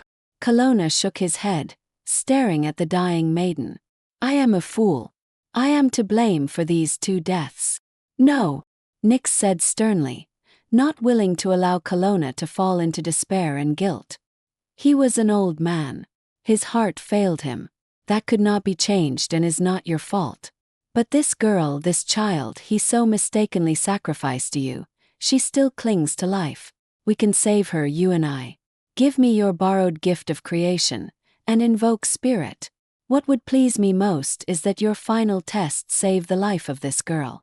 "But Mother Earth, I am goddess, and I proclaim that I am willing to exchange my friendship with Earth for this child's life." Kalona bowed his head to her. "Yes, my goddess. I call you spirit power divine and creation magic as well. I have one more test to pass, one more tale to tell. As the goddess commands, so mote it be. However she wishes to use you, with her I agree." Kalona bent and kissed Nyx gently on the lips, and as the goddess accepted his kiss, she drew within her body spirit, the magic of creation and the power of the divine. Nyx lifted the obsidian knife from where the old man had dropped it, quickly slashing the blade across her own wrist. Then she held the oozing line to the girl's pale lips, saying, "Blood of my blood, you shall ever after be. Take drink. From this night forth your new life is my decree." The girl's eyes remained closed, but her lips opened against the goddess's wound, and she drank as Nyx commanded. The goddess bent and blew gently on the girl's bleeding throat. The torn flesh instantly began to mend. "For my daughter, this creation of mine, I give the gift of night divine." Nyx kissed the girl's lips, breathing the last of spirit within her, and then she kissed the middle of the girl's smooth forehead, touching the child with the goddess's old magic, whispering, "With this mark tattoo, your life begins anew." In the middle of the girl's forehead a sapphire-colored crescent moon appeared. From it, spreading down either side of the girl's face, grew an intricate series of filigreed swirls and mysterious signs that held symbols of each of the 5 elements, magically mirroring the tattoos with which Nyx so often chose to decorate her own body. The girl opened her eyes. "Great goddess of night, tell me your name so that I may worship you." "You may call me Nyx." Then the night around them exploded as Mother Earth materialized, followed by a crowd of trilling dryads who took one look at their goddess and fell unusually silent. "Ah, so it is as I thought," Mother Earth said. She shook her head sadly. "The test has been tainted. Kalona must fail." Erebus dropped from the sky, holding a woven basket. His sunlit smile faded as he took in the somber scene. "I felt the test begin. I hurried to join you," Erebus said. "Daughter, sleep, and when you awaken you will forget the terror of your creation and remember only love, always love," Nyx commanded the maiden and brushed a hand down her face, causing the girl's eyes to close. Then the goddess moved her gently off her lap and stood to face Erebus and Mother Earth. "What happened here is my responsibility." The old man was confused and mistaken. "He sacrificed this maiden to Kalona in a fit of madness. I commanded Kalona give me his creation gift and invoke spirit, so that I might mix our magic and save her life. His actions have pleased me. I decree that Kalona has passed the third and final of his tests." Nyx turned to Erebus. "You may complete your test now as well." With none of the playfulness he usually exhibited, Erebus walked to Nyx and placed the basket on the ground between her and the sleeping maiden. "I meant this as a gift for the prairie people you love so well," he told her. "It seems right that they now belong to your most favored mortal daughter." Erebus took the lid from the basket to reveal the 5 kittens Erebus had shown her earlier that evening. He spread his hands over the basket and invoked, "Ancient magic, borrowed creation, and the power of spirit I call to thee. Know my will and do as I command from the very heart of me. Create joy from this night of confusion, death, and tears. Comfort this daughter of Nyx with companionship during long years. Familiars and friends and playmates they shall be in name and in heart. Once chosen, by the might of the sun they will never be apart." Erebus's hands blazed with the orange glow of a setting sun, and when he lifted them from the top of the basket, Nyx saw that the wild tan and gray fur of the kittens had been changed to sunlight orange and cloudy cream. Erebus lifted one of the kittens from the basket, and instead of hissing and scratching, it began to purr, nuzzling him with its fluffy face. The winged immortal smiled. "Not me, sweet one. She has need of your friendship more than I." He tucked the kitten beside the sleeping maiden, and then carried the other 4 to the girl as well, so that they formed a warm circle against her. Then he turned back to Nyx. The goddess took his face in her hands and kissed him gently. "Your gift has pleased me greatly. You too have passed the last of the tests." Then Nyx turned to face Mother Earth. "I did not plan what happened tonight. And I planned too rigidly. I tried to control too much. Tonight I realize that there are some things that not even your great capacity to love or my gift for creation can forestall. Are we still friends?" "Always," Mother Earth said. "But I think it is time I stopped meddling in your personal affairs. I will never be able to thank you enough for that loving meddling.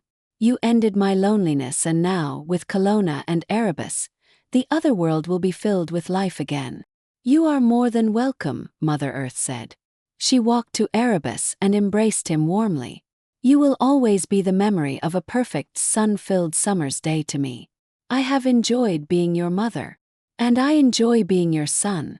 Will we not continue our visits?" "Perhaps, but I think you will find that you will be quite busy in the other world. And I realize that I have become weary again. I need to sleep." Mother Earth accepted Erebus's kiss on her cheek. Then she moved to stand before Kalona. "I have been hard on you, my moonlit son, but that is because of what I sense within you. Kalona, you are a different type of creation from your brother. You were born warrior and lover, and those 2 roles are not easy to bear side by side. I see within you a limitless capacity for good, as well as an equally limitless capacity for harm. Through the tests I meant for you to learn that with great power comes great responsibility. Only your future choices will show whether I succeeded in my lessons." "I do not intend harm," Kalona said earnestly. "Intent is a fickle friend," Mother Earth said. "You did not intend for any mortals to die this night, did you?" "No, I did not. And yet one is dead and one is altered forever. Kalona, hear me well as this I vow. Should your anger darkness allow, Earth's embrace shall not succor thee. So I have spoken, so mote it be. Sealing the oath, Mother Earth kissed him on his cold lips and then turned to Nyx wearily. The two women embraced. Nyx's gaze went to the maiden. When you are not sleeping, would you watch over my daughter with me? She is a new being and the only one of her kind. She will need special care, and one cannot have too many mothers. My friend, I am afraid that I may sleep so long that in some ways I shall never again arise. So before I drift into my living bed, I will create once more, though you must watch over these children yourself. Nyx was confused for a moment, and then she understood what Mother Earth intended. You will create more like her. I will, though their creation will be more difficult than was hers. She is not truly a new being, but rather a mortal made more. I will sow humanity with the seeds of what she is. I do not know how many of them will be able to become more. Nyx clasped her friend's hands. Thank you, Mother Earth. Thank you for making sure my daughter will not live her life alone. Do not thank me yet. I do not know how many like her will survive. Humans are strong and brave. There will be many who survive, Nyx said. And I will be their goddess of night. Yes, my friend. Yes, Mother Earth agreed. Now embrace me again and take your leave quickly. I want no sadness or regret between us. Nyx hugged her tightly. Sleep in peace with no worry and no regret. I will visit your children, and I will watch over that which is eternal within them for eternity. Watch over yourself as well, Mother Earth said. Then, still embracing the goddess, she whispered for her ears alone. And watch Kalona. If he begins to change, it will be because his anger has grown greater than his love. If he allows anger to consume him, it will also consume you and your realm. Then she released Nyx and stepped back. Go now, and may you all be blessed. Heartbreaking trills erupted from the group of fae that clustered around Mother Earth. Nyx saw that there weren't only dryads there, but goblin, naiads, and even a few skeeds had appeared on the prairies, painting the night with bright colors that reflected their anxiety. No, little ones, do not despair. You belong in the other world, that is your home, Mother Earth said. Oh, my friend, please tell me that the fae may continue to visit your Earth, Nyx said. Mother Earth looked surprised. You would allow it? Nyx smiled warmly at the fae. As long as there is old magic, ancient, rich and true, there you shall find the fae, and there they shall find you. So your goddess has spoke, and so mote it be. Mother Earth cried, enlivened again as the fae formed a circle around her and began to dance in celebration.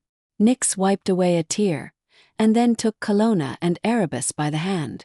Let us leave her now, happy and surrounded by those who bring her such joy, she said softly, guiding them into the darkness of the grassy prairie.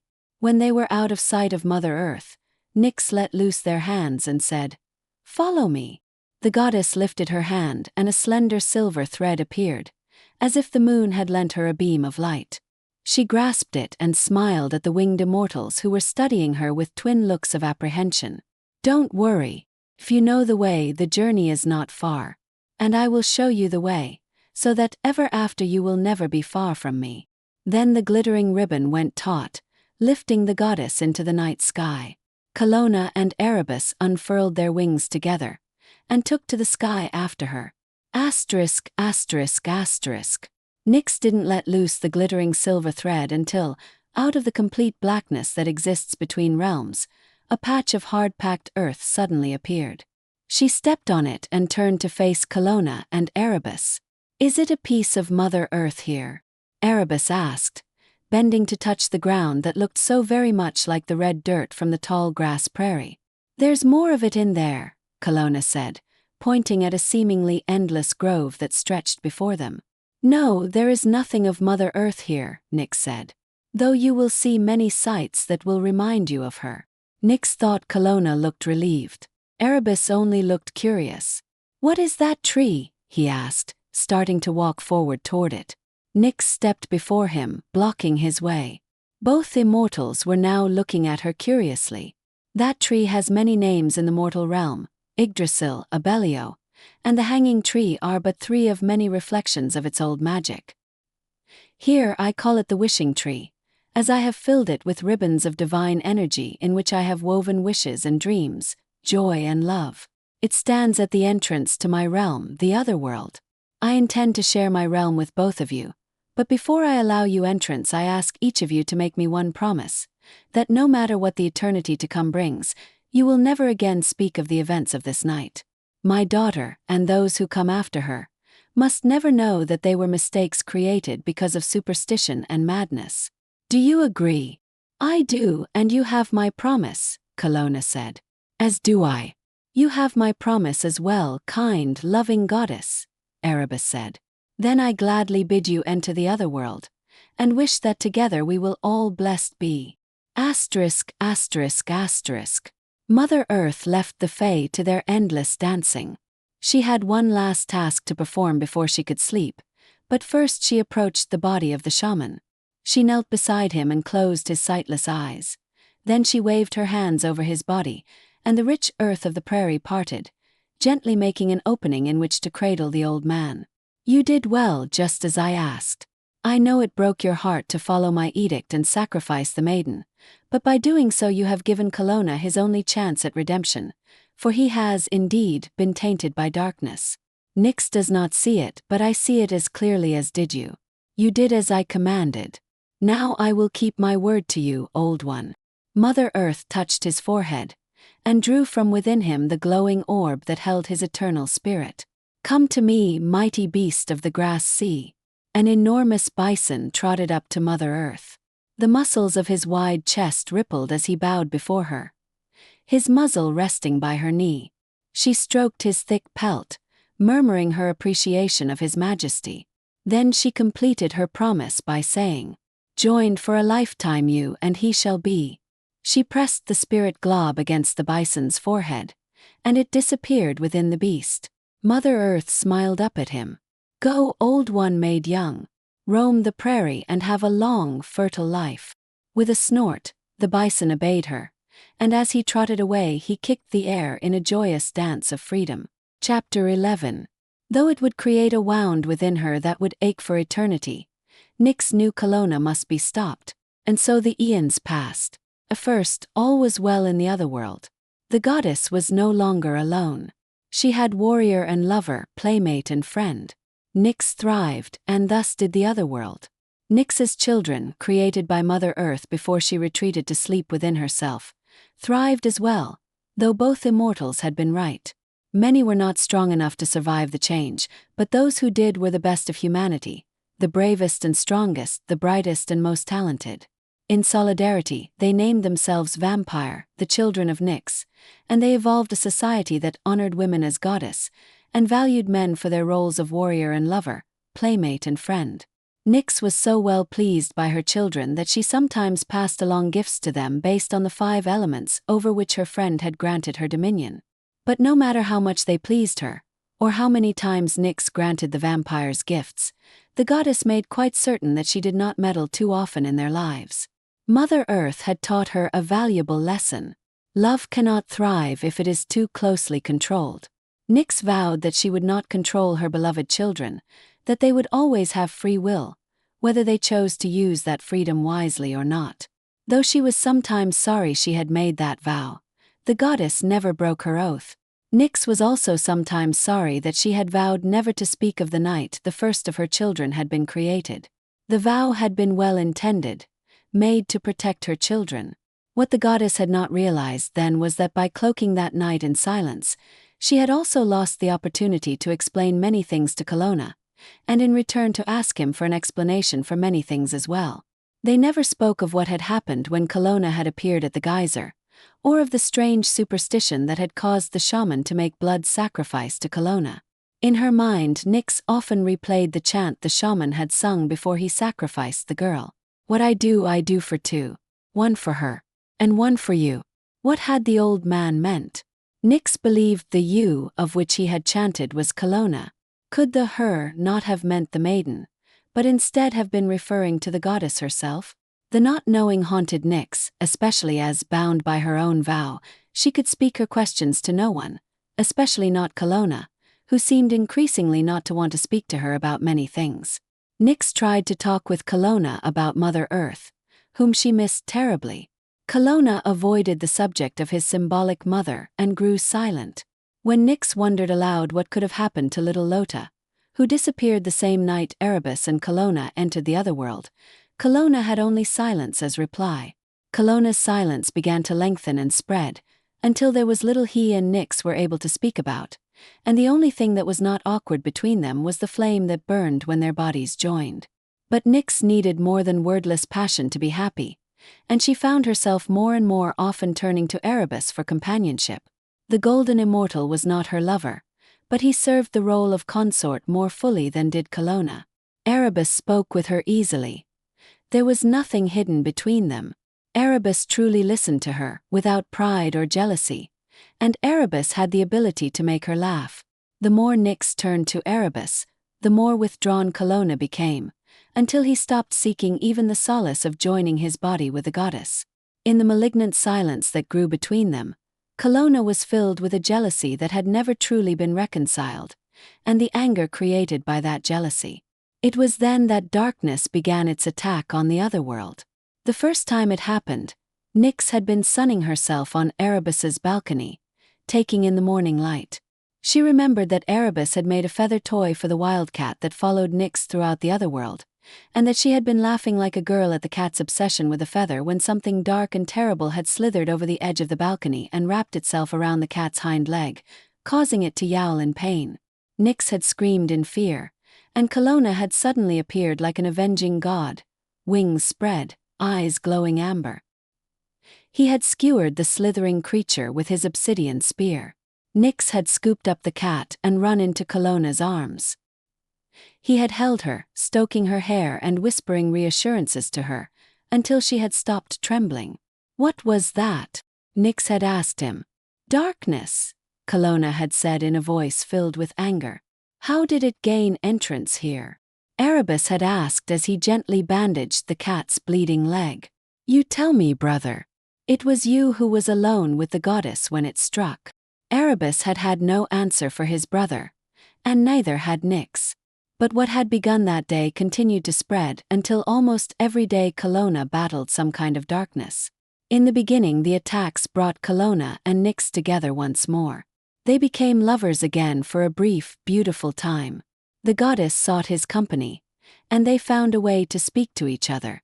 Kalona even happily agreed to visit the mortal realm with Nyx while she made an appearance to her favored children, the vampires, as they christened the first house of night after their goddess of night.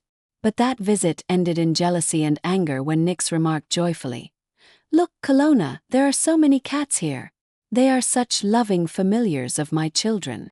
"Yes, I am sure Erebus will be thrilled at the joy his gift still brings you," Kalona had quipped and then fallen silent. Nyx could say nothing, not about the gift he had given her that night, and how that gift pleased her more than any mortal creature could.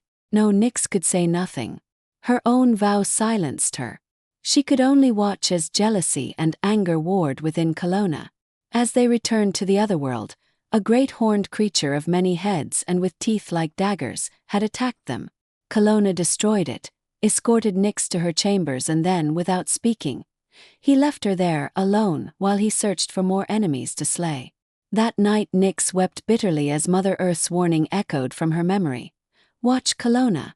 If he begins to change, it will be because his anger has grown greater than his love. If he allows anger to consume him, it will also consume you and your realm."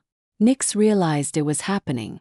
Kalona's anger was consuming their love and the other world as well. Though it would create a wound within her that would ache for eternity, Nyx knew Kalona must be stopped. Asterisk, asterisk, asterisk. "You summoned me." Nyx had dressed carefully, choosing the gown she had worn that day so long ago when their love had been new and Kalona had created the waterfall for her, and they had first shared their bodies with each other. At the sound of his voice, Nyx turned to face him, filling her smile with all of the love she would eternally feel for him, and wishing desperately that he would answer her smile in kind, take her into his arms, and put his anger aside. "You should not be out here alone, especially so close to the edge of our realm," Kalona said, striding around the wishing tree to stand on the patch of red earth that was the other world's entrance.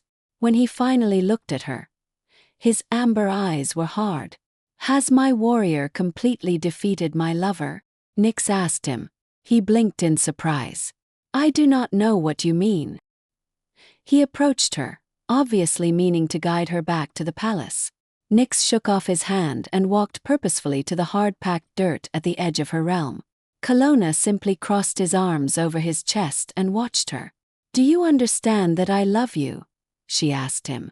Again, surprise flickered through his amber gaze. He nodded, not speaking. No, let there be no more silence between us. Answer me, son of the moon. Do you understand that I love you? Yes, he said. Then he added in an emotionless voice. You love all of your subjects. And you truly think there is no difference between what I feel for you and what I feel for others? Which others are we speaking of? Your vampires or your consort? I see my answers in your questions. You do not understand that I love you, and that my warrior has defeated my lover. Nyx bowed her head, steeling herself. I do not understand you at all anymore, Kalona said. Nyx lifted her head and met his eyes. Kalona, my warrior and lover, I have not changed. You have. No. I am as I always have been. He almost spat the words at her. I have never wanted to share you with Erebus. He is not my lover, so you have said over and over again. Yet you always turn to him over me. Kalona, your mind is so filled with jealousy and anger that you can no longer think clearly. Have you ever considered that perhaps I have only begun to think clearly? Oh, Kalona, no. Can you not see yourself? Where has your joy gone? You killed it when you chose him over me. I have never done that, Nyx said. Tell me what I can do to help rid you of the anger that is destroying you and to find your joy in our love again. Get rid of Erebus. Though she had been expecting Kalona to eventually ask that very thing of her, still Nyx felt the shock to the core of her being. Your brother was created to be my friend and playmate, as you were created to be my warrior and lover. I cannot bear this any longer. I will not share you. Kalona went to Nyx and dropped to his knees, his emotion overflowing as tears washed his face. As your warrior and lover, I beseech you, choose me. Banish Erebus so that you and I can spend eternity together without this darkness between us. If you do not, I vow that I will leave this realm and the despair it has caused me. Nyx stared down at him with equal measure of sadness and resignation. Kalona, I will not banish Erebus. Not now. Not ever. Kalona's tears dried and his expression went to stone. If you think I merely threaten, you are wrong. I believe your vow. I know you have made your choice, Nyx said. Know that wherever you are, whatever you do, I eternally will love you, but I have made my choice as well. I will not banish Erebus. By your own vow, Kalona, you must go. Don't do this. You are mine. I do nothing, Kalona. You have a choice in this. I have given even my warriors free will, though I don't require them to use it wisely. Tears coursed down Nyx's cheeks, soaking the gown she'd picked with such loving care. I cannot help myself. I was created to feel this. It is not free will. It is preordination, he said, his voice spiteful. Yet as your goddess I tell you what you are is not preordained. Your will has fashioned you. Though her shoulders shook with the force of her heartbreak, Nyx was filled with the unflinching power of a goddess. I cannot help how I feel. I cannot help what I am. Nyx's words were choked, but the command in them was not diminished. You, my warrior, are mistaken. Therefore, you must pay the consequences of your mistake.